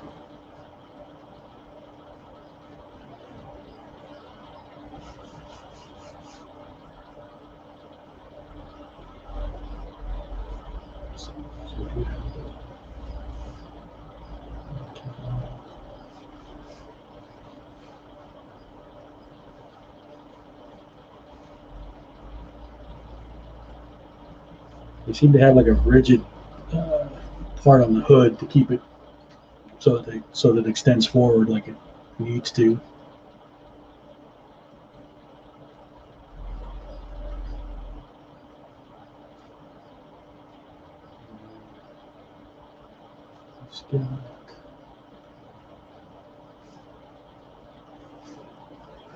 Almost those shoulder things. They're layered.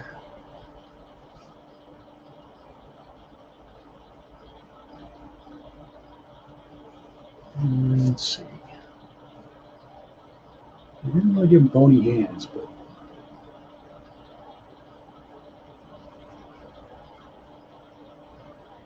I think I'm going to. I'll give them a bony finger.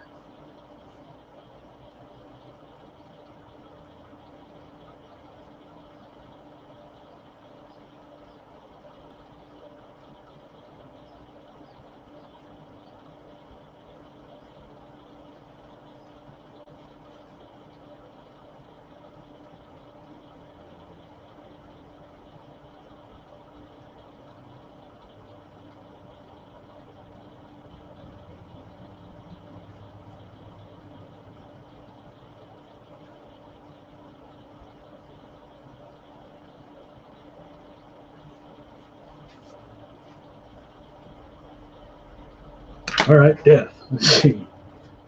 Do I have my big marker?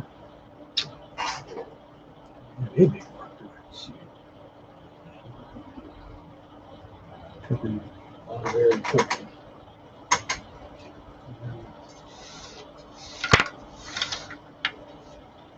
One second. I should have like a really fat marker somewhere. I just don't even know.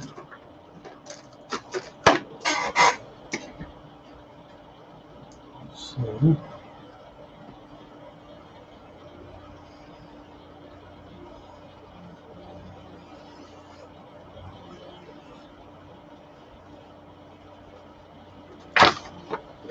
the liners into the last page of the sheet.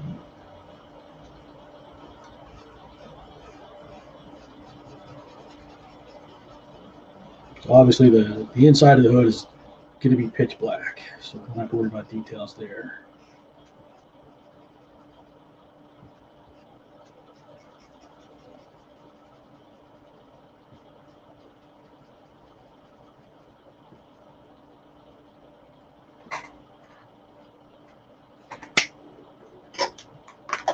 And that's why we keep that markers around. So we'll do very dark. The hood. I don't know if I can see what I'm doing as far as.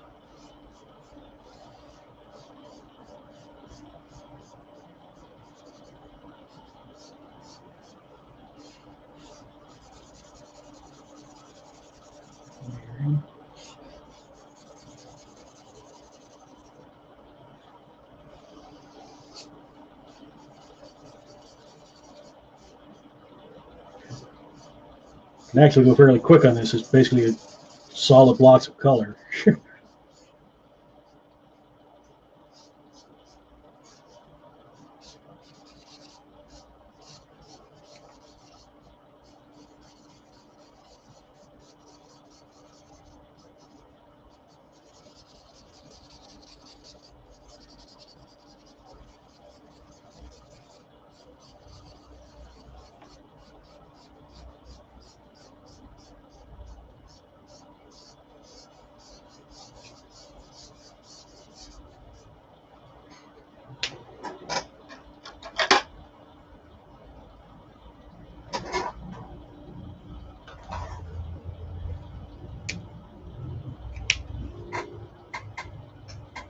Back into the stream so we can see what's going on.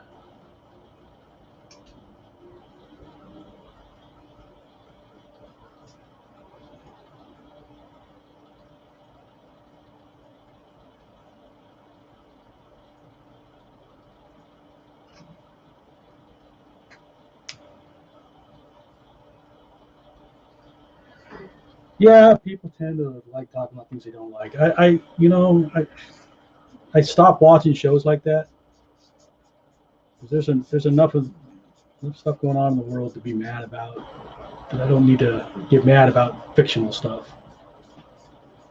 So there are certain YouTubers and stuff that I don't watch anymore because of that, because it's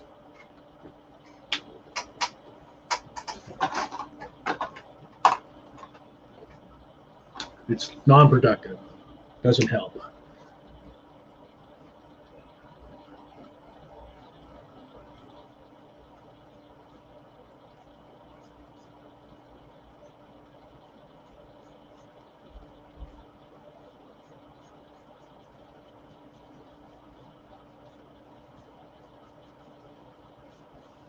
I think I learned my lesson on Mad Max Fury Road is where that the paths diverge for most people that want to fight about movies and stuff, shows. So, yeah.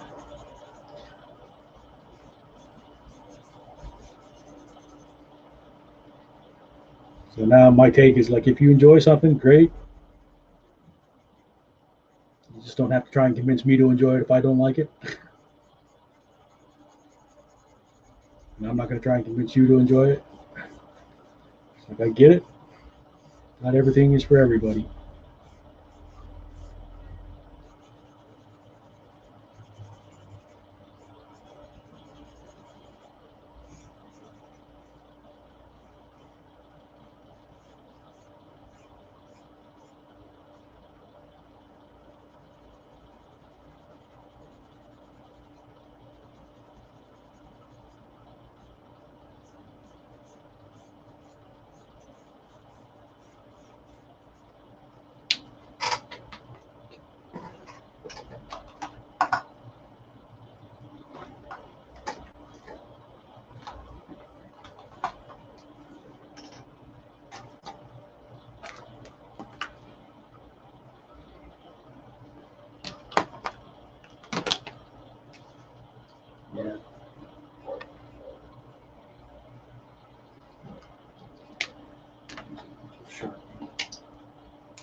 kinds of pins dying on me today.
Whiteout pen, presto, correction pen. Comes in handy sometimes. Wait for this to dry. Got some details.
Are those Canada geese in the background? I'm sorry, in the background of what? I think I lost the train of conversation.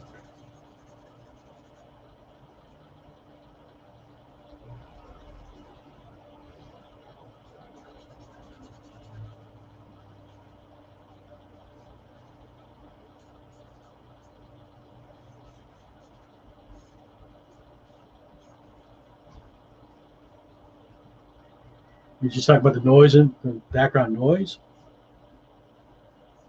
I'm in Hawaii, so definitely wouldn't be Canadian geese.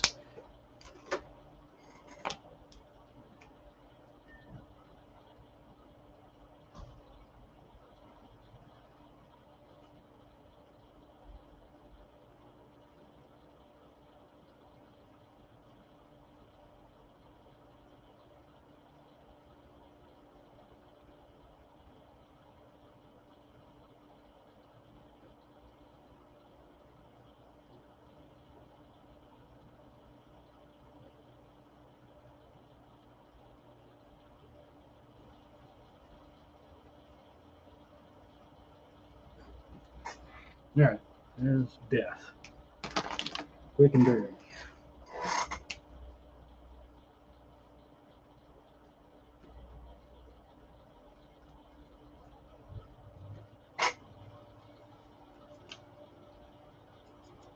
No, would have been geese. I'm not sure what it would have been. We have some bikes and stuff in the neighborhood. Kids playing next door, maybe. Let's do carrot.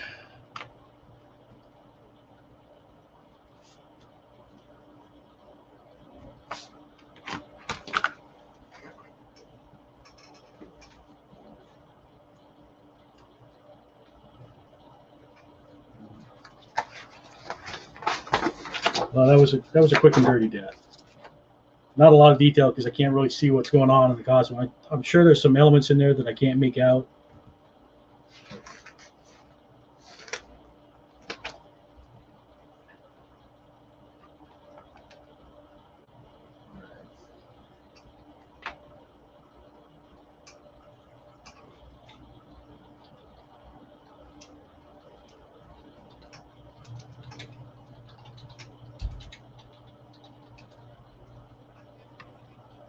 Carrots, so I get some color reference. So we had like a brown jacket, I'm pretty sure. Not bright red hair, he's just got that kind of dirty brown, red. All right, I think we're good.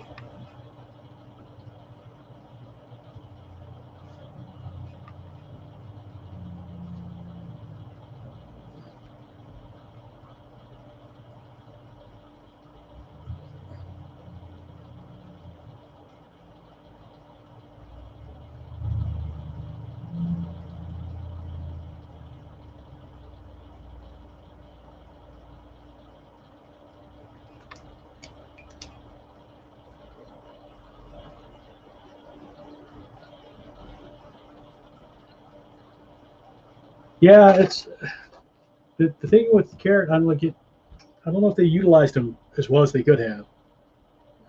In the books, he's your everyman that you kind of follow in, which they done a bit in the show. So yeah, I mean, you see, he comes in and it's like, what do you mean we don't, arrest criminals? That kind of. So he kind of holds up a mirror and shows how ridiculous the system is.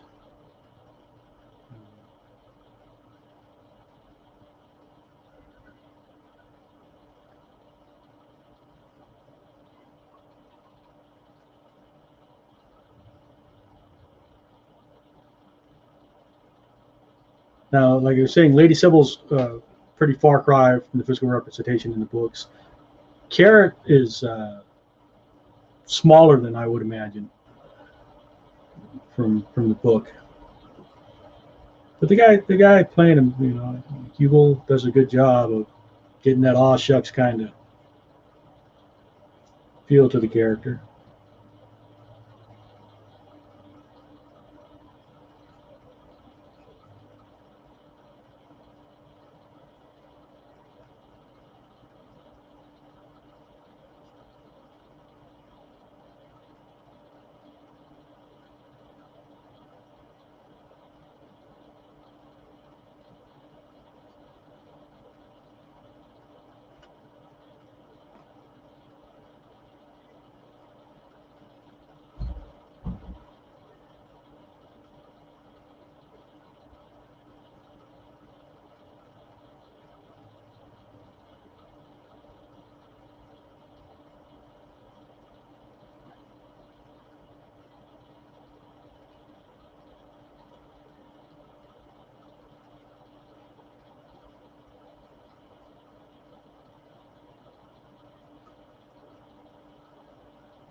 I think the term I usually use for carrot is himbo, like the male version of himbo, but he's more like the Legally Blonde of guys. You know, he seems like he's simple, but he's not.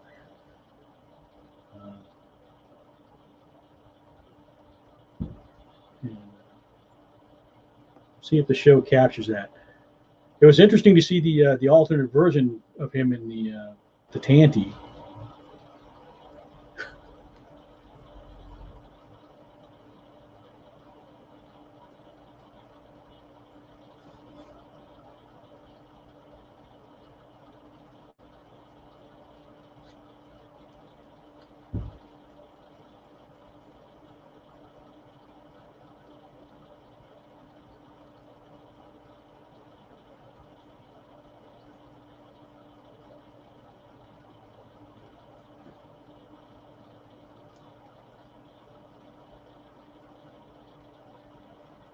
So this is where I've done the indication that he's wearing ringmail.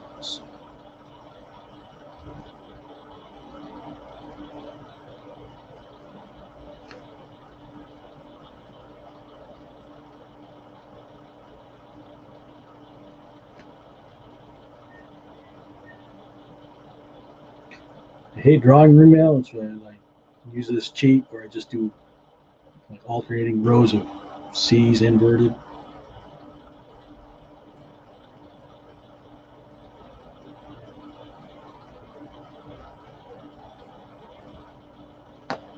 Creates enough of the look of chainmail that it's usually passable.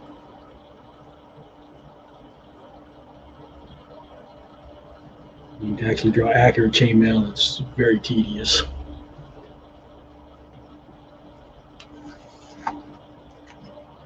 The lawnmower aspect taken to a war stand. Yeah, it's not a bad description.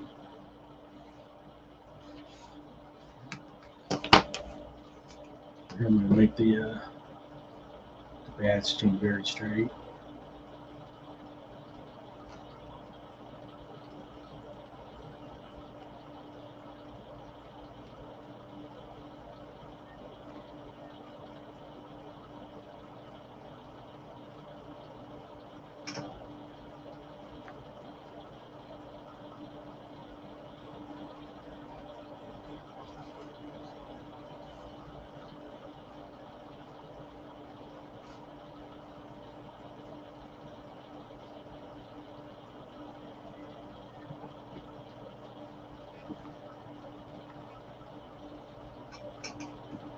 That's real quick.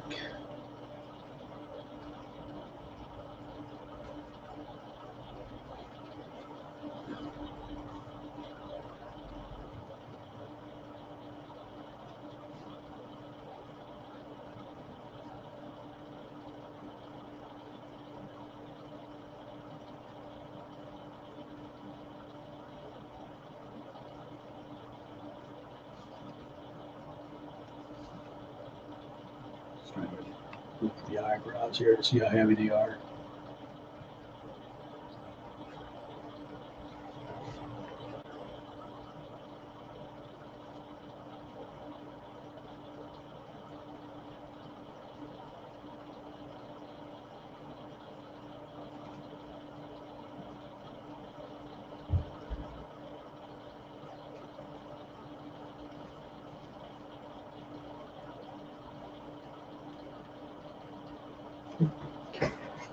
Pretty simple lines for Carrot. He's young, not a lot of wrinkles. Everything kind of straight-laced.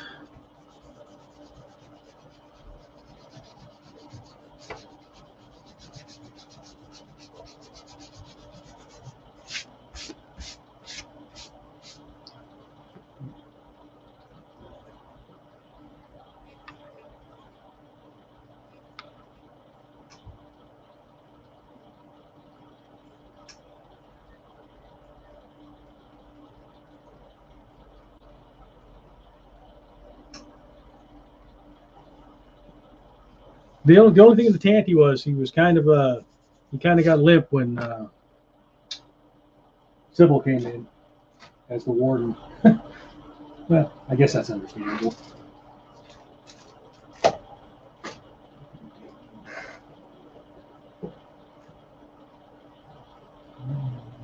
The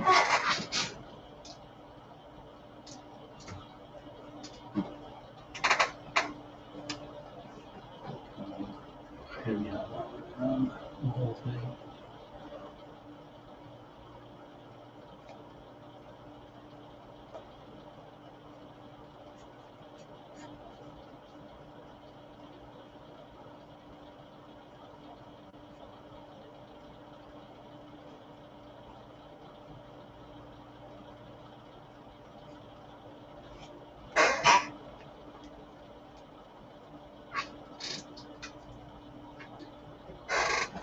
And it's, you know, obviously he and Angua have a relationship in the books, and they develop a relationship. So it's kind of interesting to see that building up in the show as well.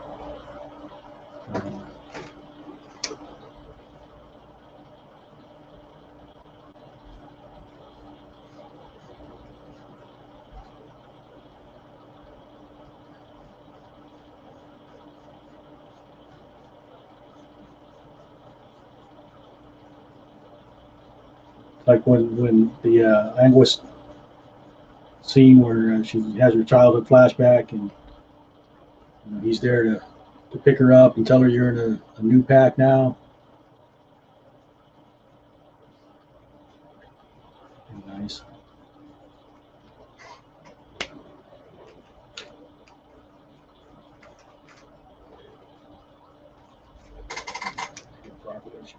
What is red? Knock it back. That's not color.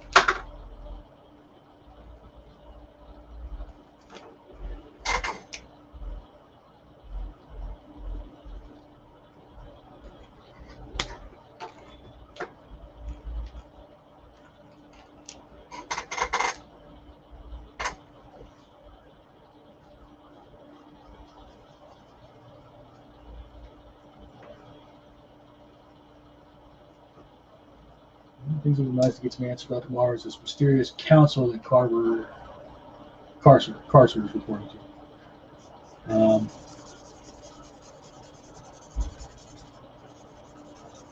I can tell you from the books, I think they're basically ripping off the Auditors of Time. They in the books they have run-ins with Death because Death is supposed to just be a force of nature, and he takes on personality. So the Auditors butt heads with Death. I don't know why they've got it in for Vimes in the series, but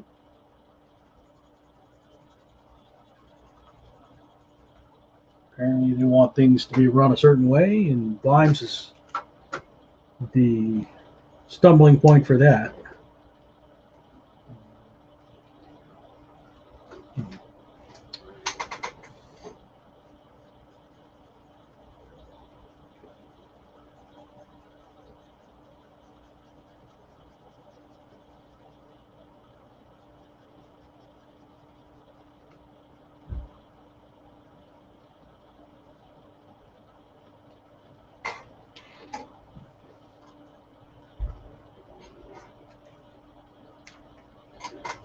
So if they do wrap it up with that, I don't think the Auditors will go away. I think they just go back to the drawing board and try to figure out another plan, and that might be how you lead into a season 2. Like, okay, well, Carcer didn't work. What can we try next? So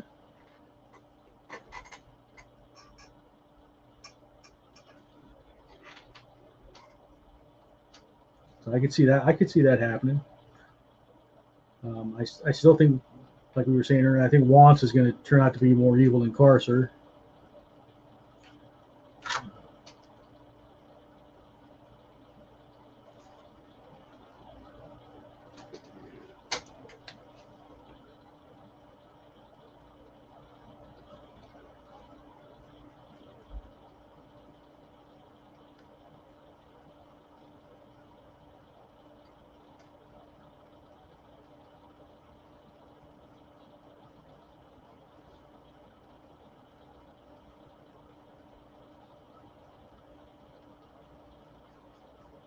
I'm hoping there's something they can do with the alternate dimension to give us back detritus. on a more permanent basis. It's rock talks to rock.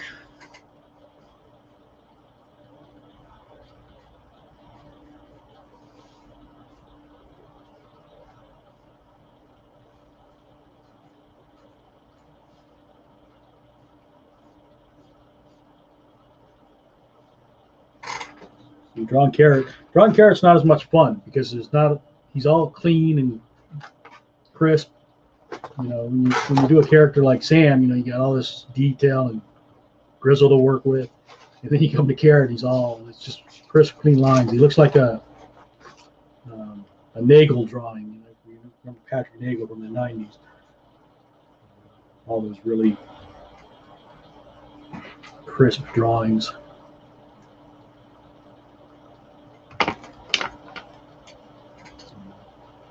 Here's one of the first ones I actually put white in the eyes because it stand out.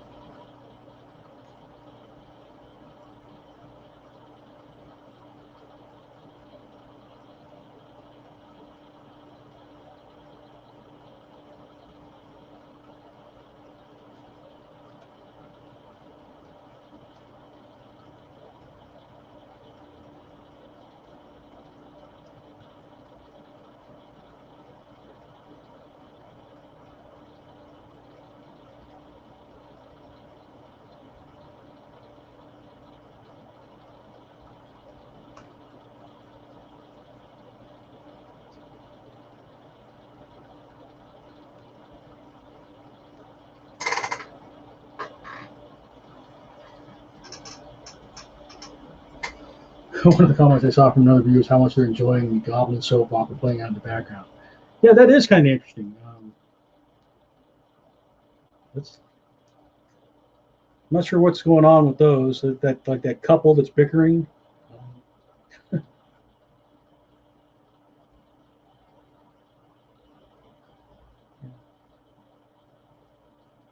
Maybe they're the main characters and we don't know it.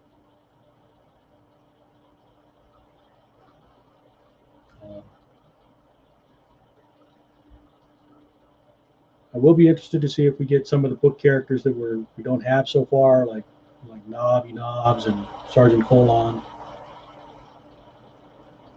They did have a CMOT Dibbler, who's like the Discworld huckster that's, you know, always selling weird meat in a bun kind of stuff and latches onto any marketing opportunity that he thinks he can. They did have a CMOT Dibbler, and CMOT is sort of cut my own throat. CMOT Dibbler.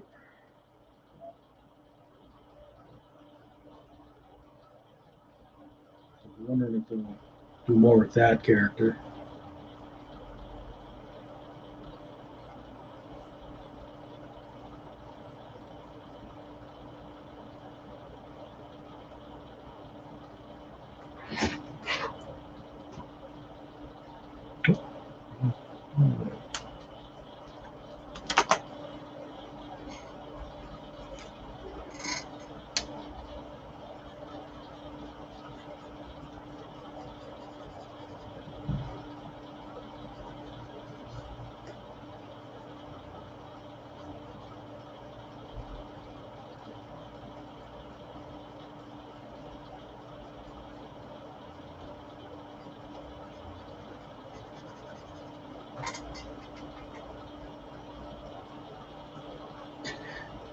Yeah.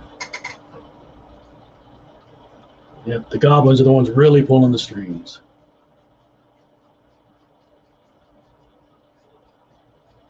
They'll have to have somehow Vetinari, because Vetinari is always the puppet master in the books. You know, things play out the way Vetinari meant them to go. So it'd be interesting to see how they tie that in for this, or if they do. Vetinari is a male in the books, so if I mess up the pronoun, it's because I'm so used to the books. But it's interesting that even in the show they use, you know, they call her Lord, and, use the masculine pronouns.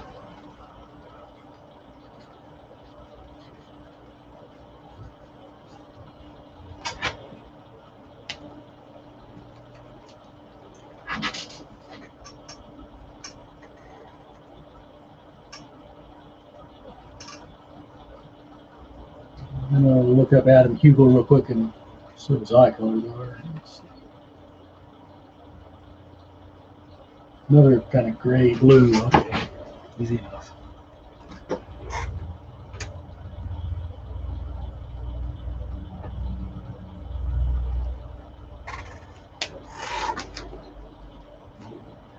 So brown. Jacket.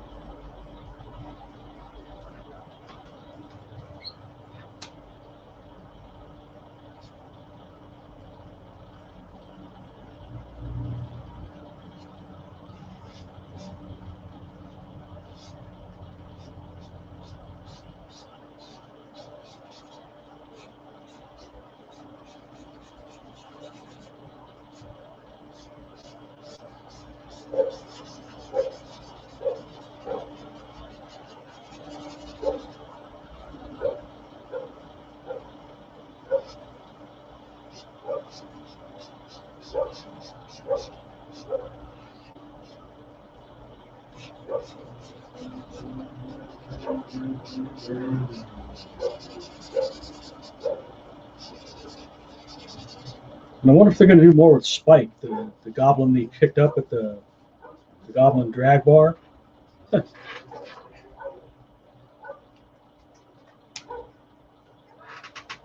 Spike looks like it could be a fun character if they do something with it.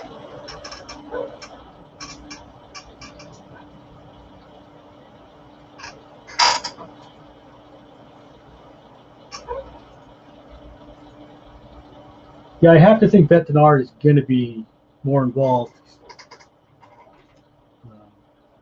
So the character in the books is just the master manipulator. So I have to think they have to borrow some of that from the books. It's one of those stereotypical, the kind of character that's 5 steps ahead of everybody else. Have to think that they would do that with the show version, but maybe not. They've changed a lot of other stuff, so maybe they won't.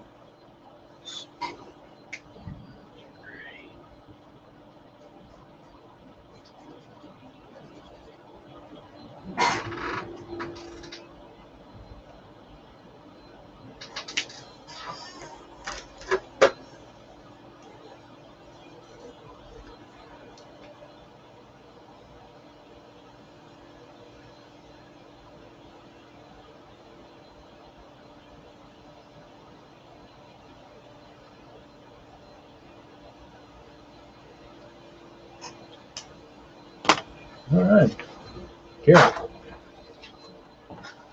Let's see.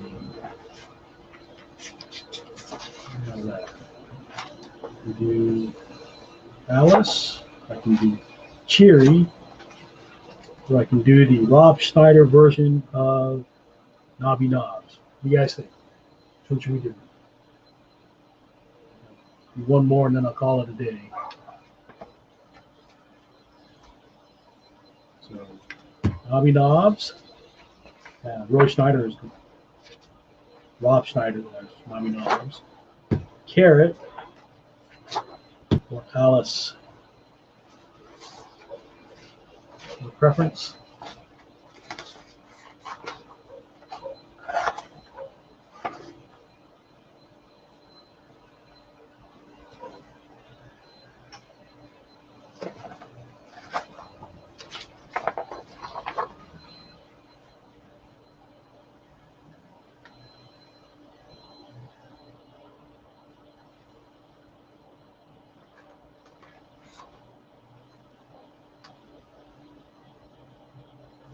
Cheery.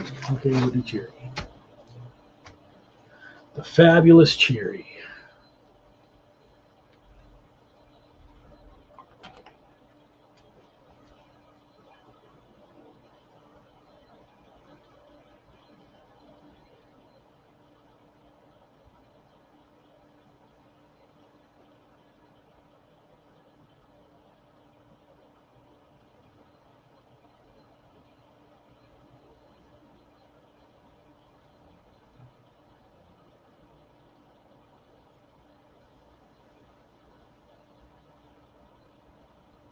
the cheery character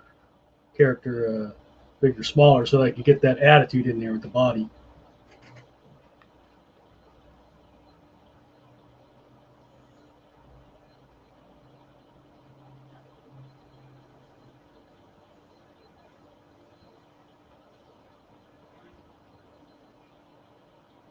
I'm glad she settled on the beard at the end of the last episode, or after Dark in the Dark. Because if you can't give me a short dwarf, at least give me a dwarf with a beard.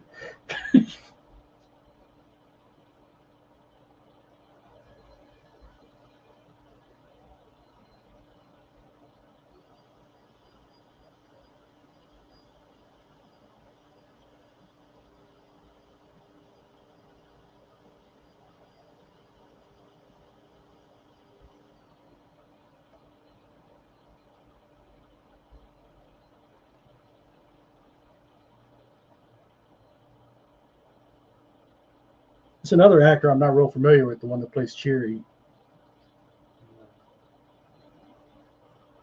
So I don't know if the actor has pronouns preferences in real life or not. Joey Kent. That's who plays Cheery. I'll try to check real quick. I believe it's going to be a she, but they, she. Yeah. So the character that plays Cheery, she's done a really good job. They've kind of combined her character with um, one of the Igors in the books. The Igors are like Frankenstein and Igor. Um, and they're the forensics people in the Watch because they're so used to like putting each other together and adding body parts and stuff. In fact, there is one Igor in the series when they go into the bar where they get Spike and fight the drag goblins.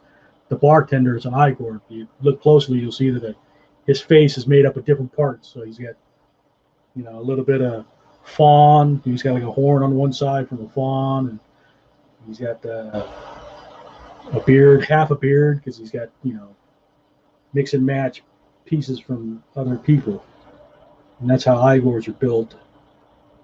You see, that's something you don't get in the show. You just kind of know if you know the books. So it'll be interesting if they delve into some of the more world building in that regard.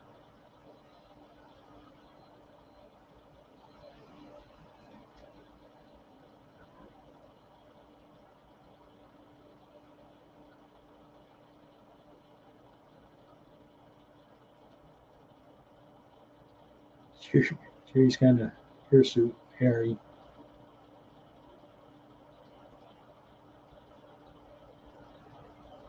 I'm going to carry the hair down here, even though this is actually going to be fishnet. So.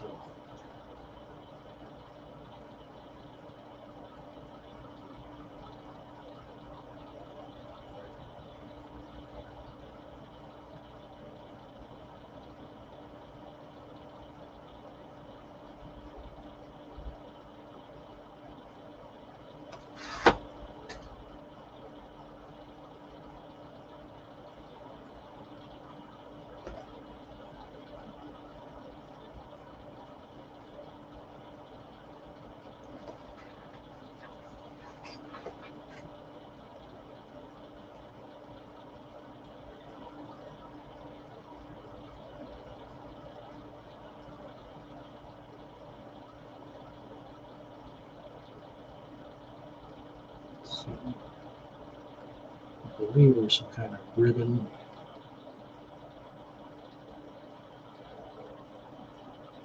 And if not, there is now.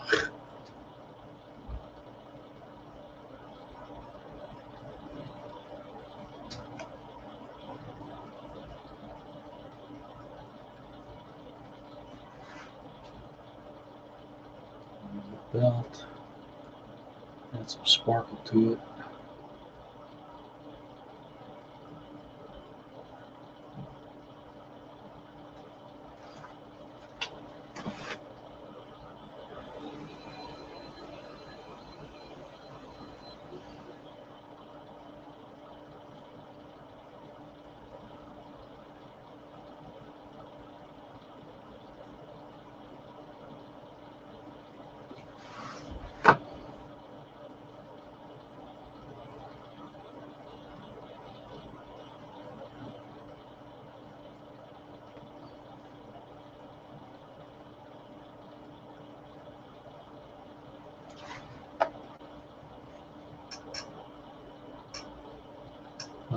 preferred pronouns for Joe Eaton Ken, are they there? Okay. This is where being an old man kind of bites me in the ass sometimes, because I mean, I grew up with he, she, and I try to respect the pronouns that people prefer.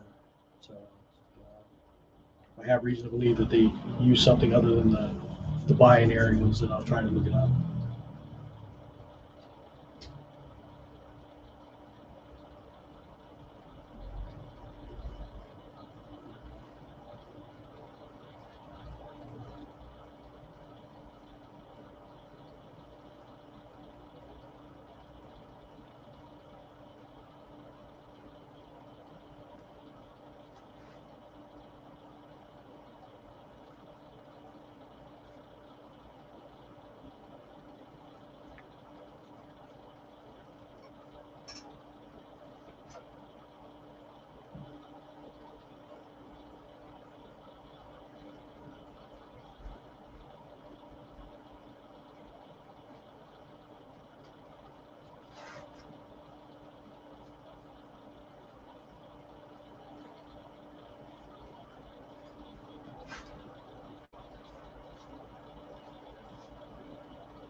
Yeah, that's enough to go with.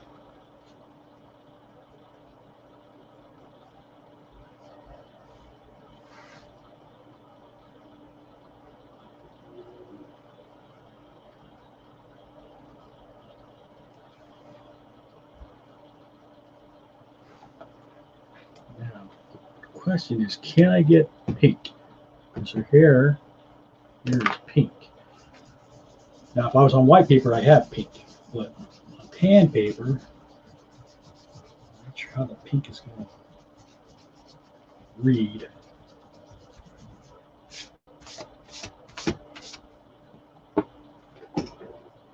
We'll find out.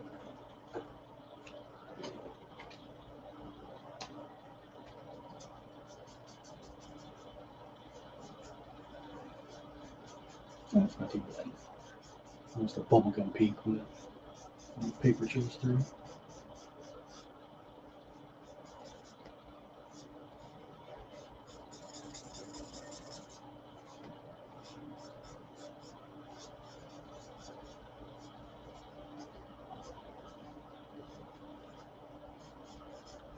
Yeah, it is kind of depressing that tomorrow's the end of the season.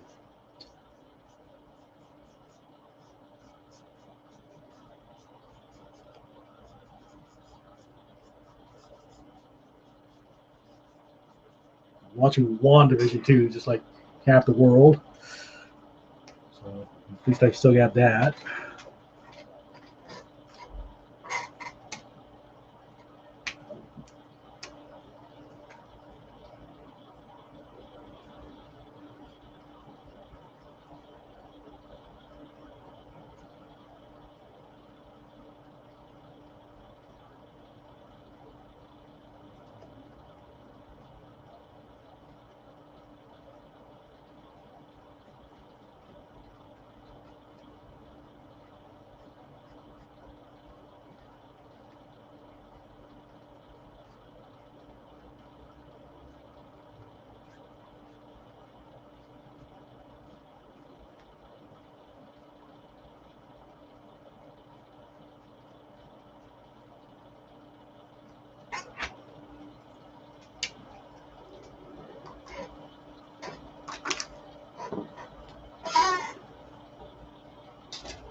Resident Alien. That's what I need to check out. That's the Alan Tudyk show, right? On Sci-Fi? I think it's Sci-Fi. I like Alan Tudyk, so I definitely want to give it a chance. Give it a shot.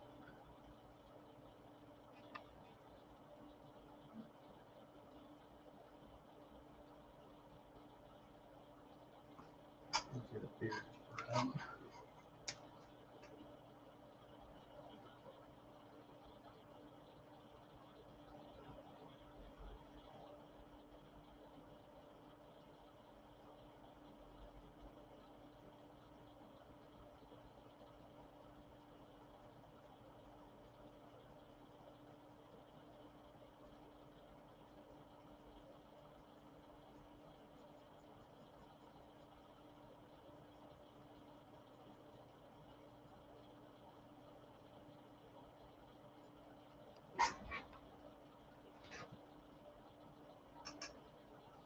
Yeah, they put the first two. I saw the first one was available. I haven't watched it yet.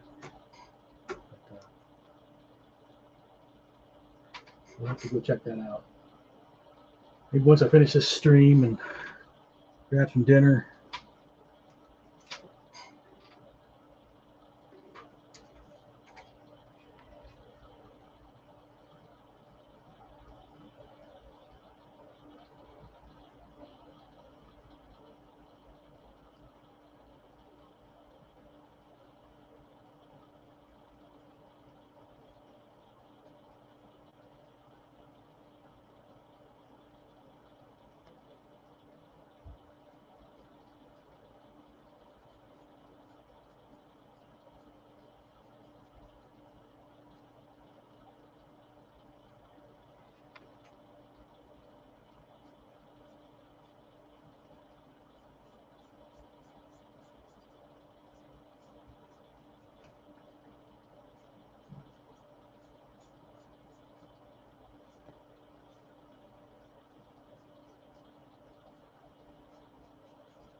Oh, good to know. So the first two episodes are up until Wednesday, then you go away. Yeah, I definitely have to go check that out. Let's see. Red, red, white, red. Just trying to remember the colors.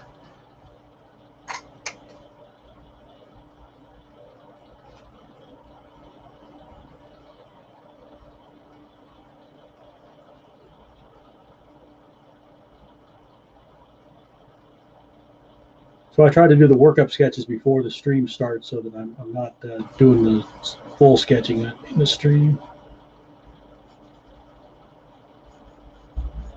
Anytime I'm doing these Steam sketches anyway. Steam sessions.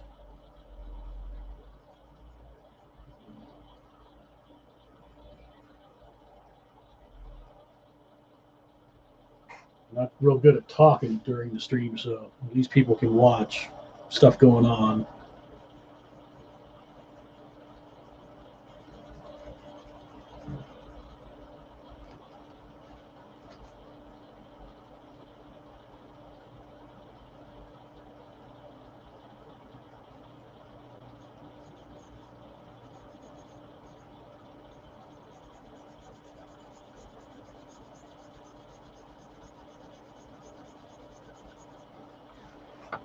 Pretty fabulous.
So it's an interesting love story they gave Cheery too with the black gent in the mine.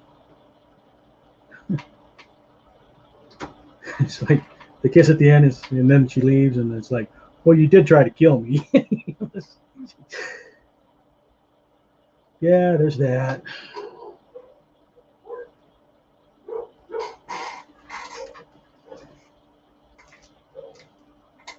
And a little attempted murder get in the way, can you?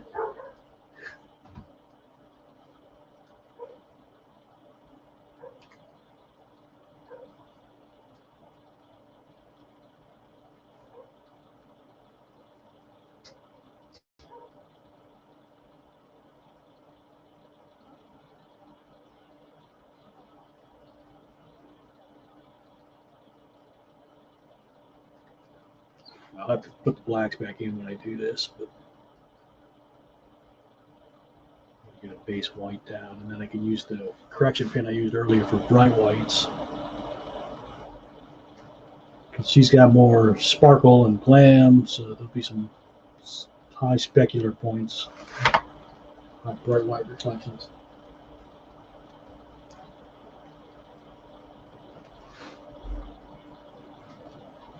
It was a nice moment though when she kissed him, and was like, well, you did try to kill me.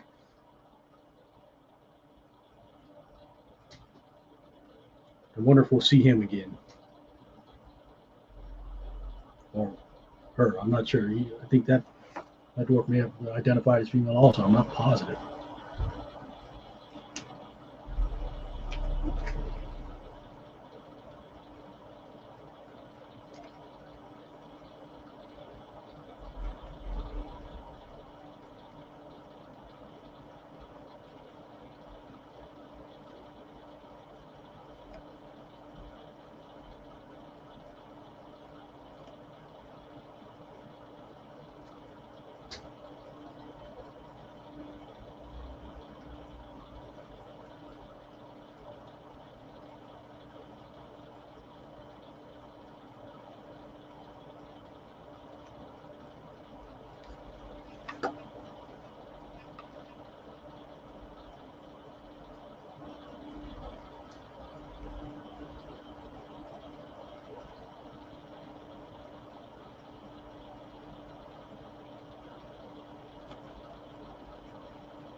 Yeah, he did kind of feel like a one-off, but you know, he said, I keep hoping.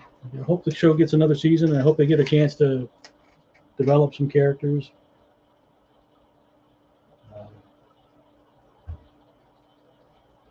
Kind of interested to see the full Carrot and Angua romance play out, how that works.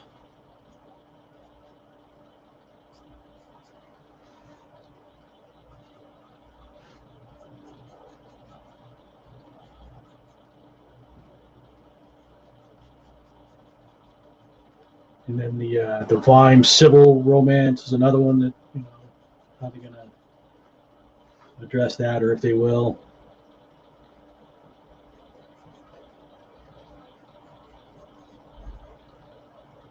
They almost kind of rushed it, because like having her kiss him there in the last episode, it almost felt out of place. It's like, well, I mean, I understand you're kind of drifting toward each other, but I didn't quite feel we were there yet.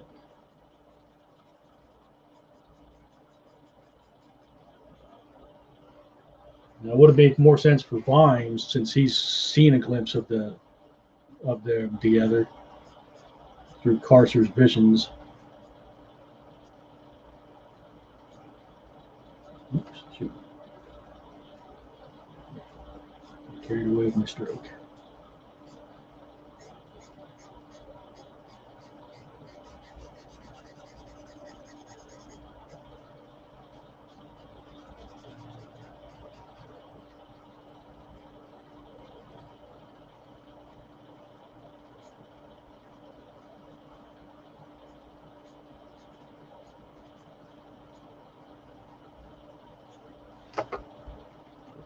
It's almost like doing fashion illustration, isn't it?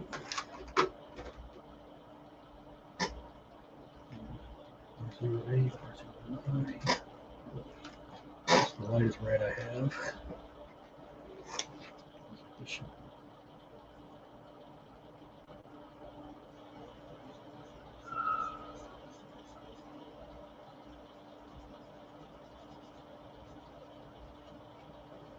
So the paper showed through to give it some.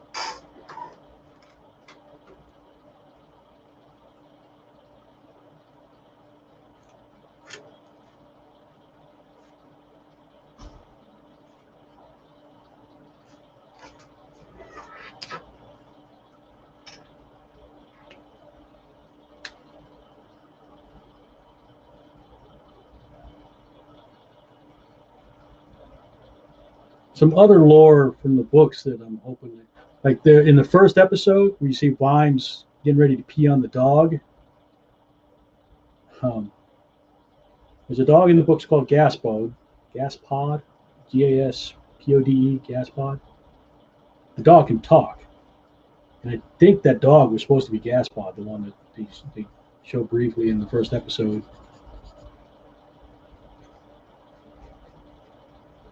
So he's kind of like an informant, you know. If you equate this to like a cop show, Gaspod's kind of the sugar bearer. Was it Snuggy Bear? What the heck was that character?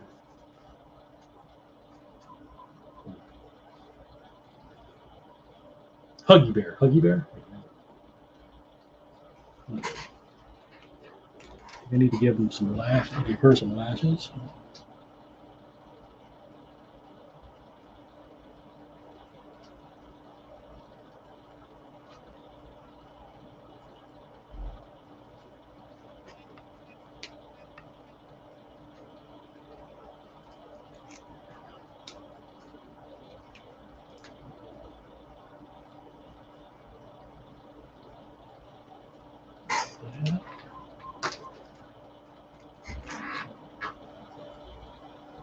Death manifested briefly as the dog. Oh yeah, that's true. Yeah.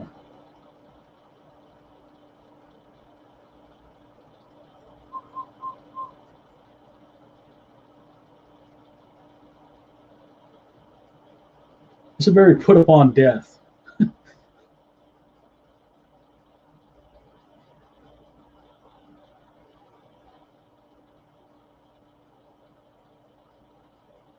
Love the voice though. The voice actor.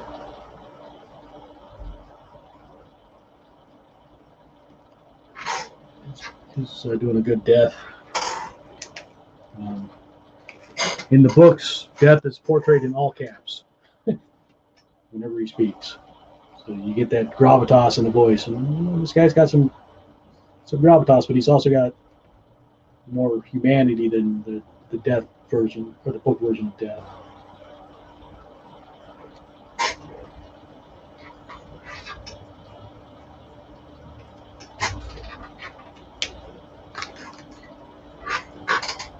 I'll put some bright highlights.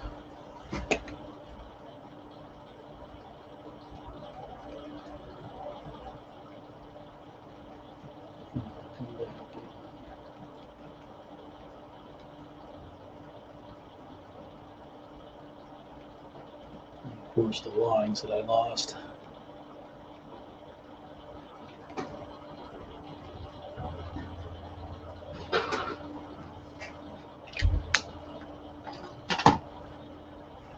Just gotta wait for this to dry a bit. I don't think what else I need to do up here, if anything.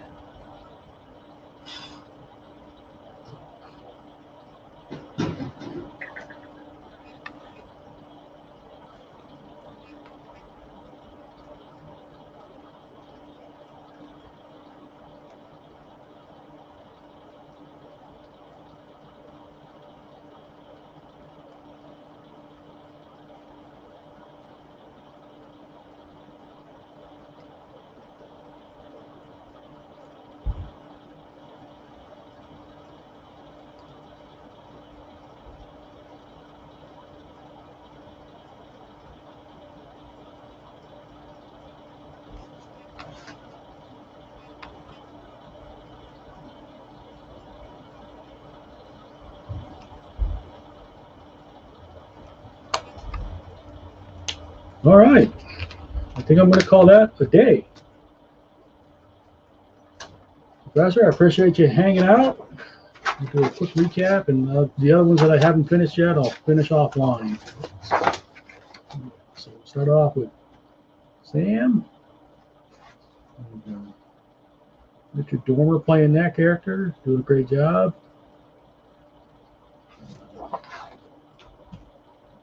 Angua, which is I'm going to mess up her name. Marama Corlett. And then Blind is played, or not Blind, Karen is played Adam Hugel. Recruiting poster. I'll finish this one offline. It's going to be Rob Schneider as Navi.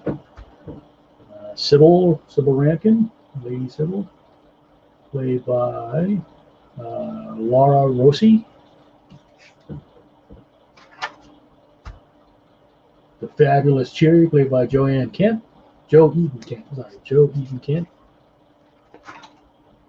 Oops, shoot, I didn't have my liner paper down. Alice Band, which I'll do offline. All right. That's it for now. It's been fun. Yeah, I love Discworld, and I'm liking the watch, so I'll probably at least do a Discworld stream again sometime down in the future. And if the watch comes back, I'll probably do the watch again too. I'm enjoying it. All right. So cheers, aloha, and catch you around. Thanks for joining me. Nice to have someone to talk to.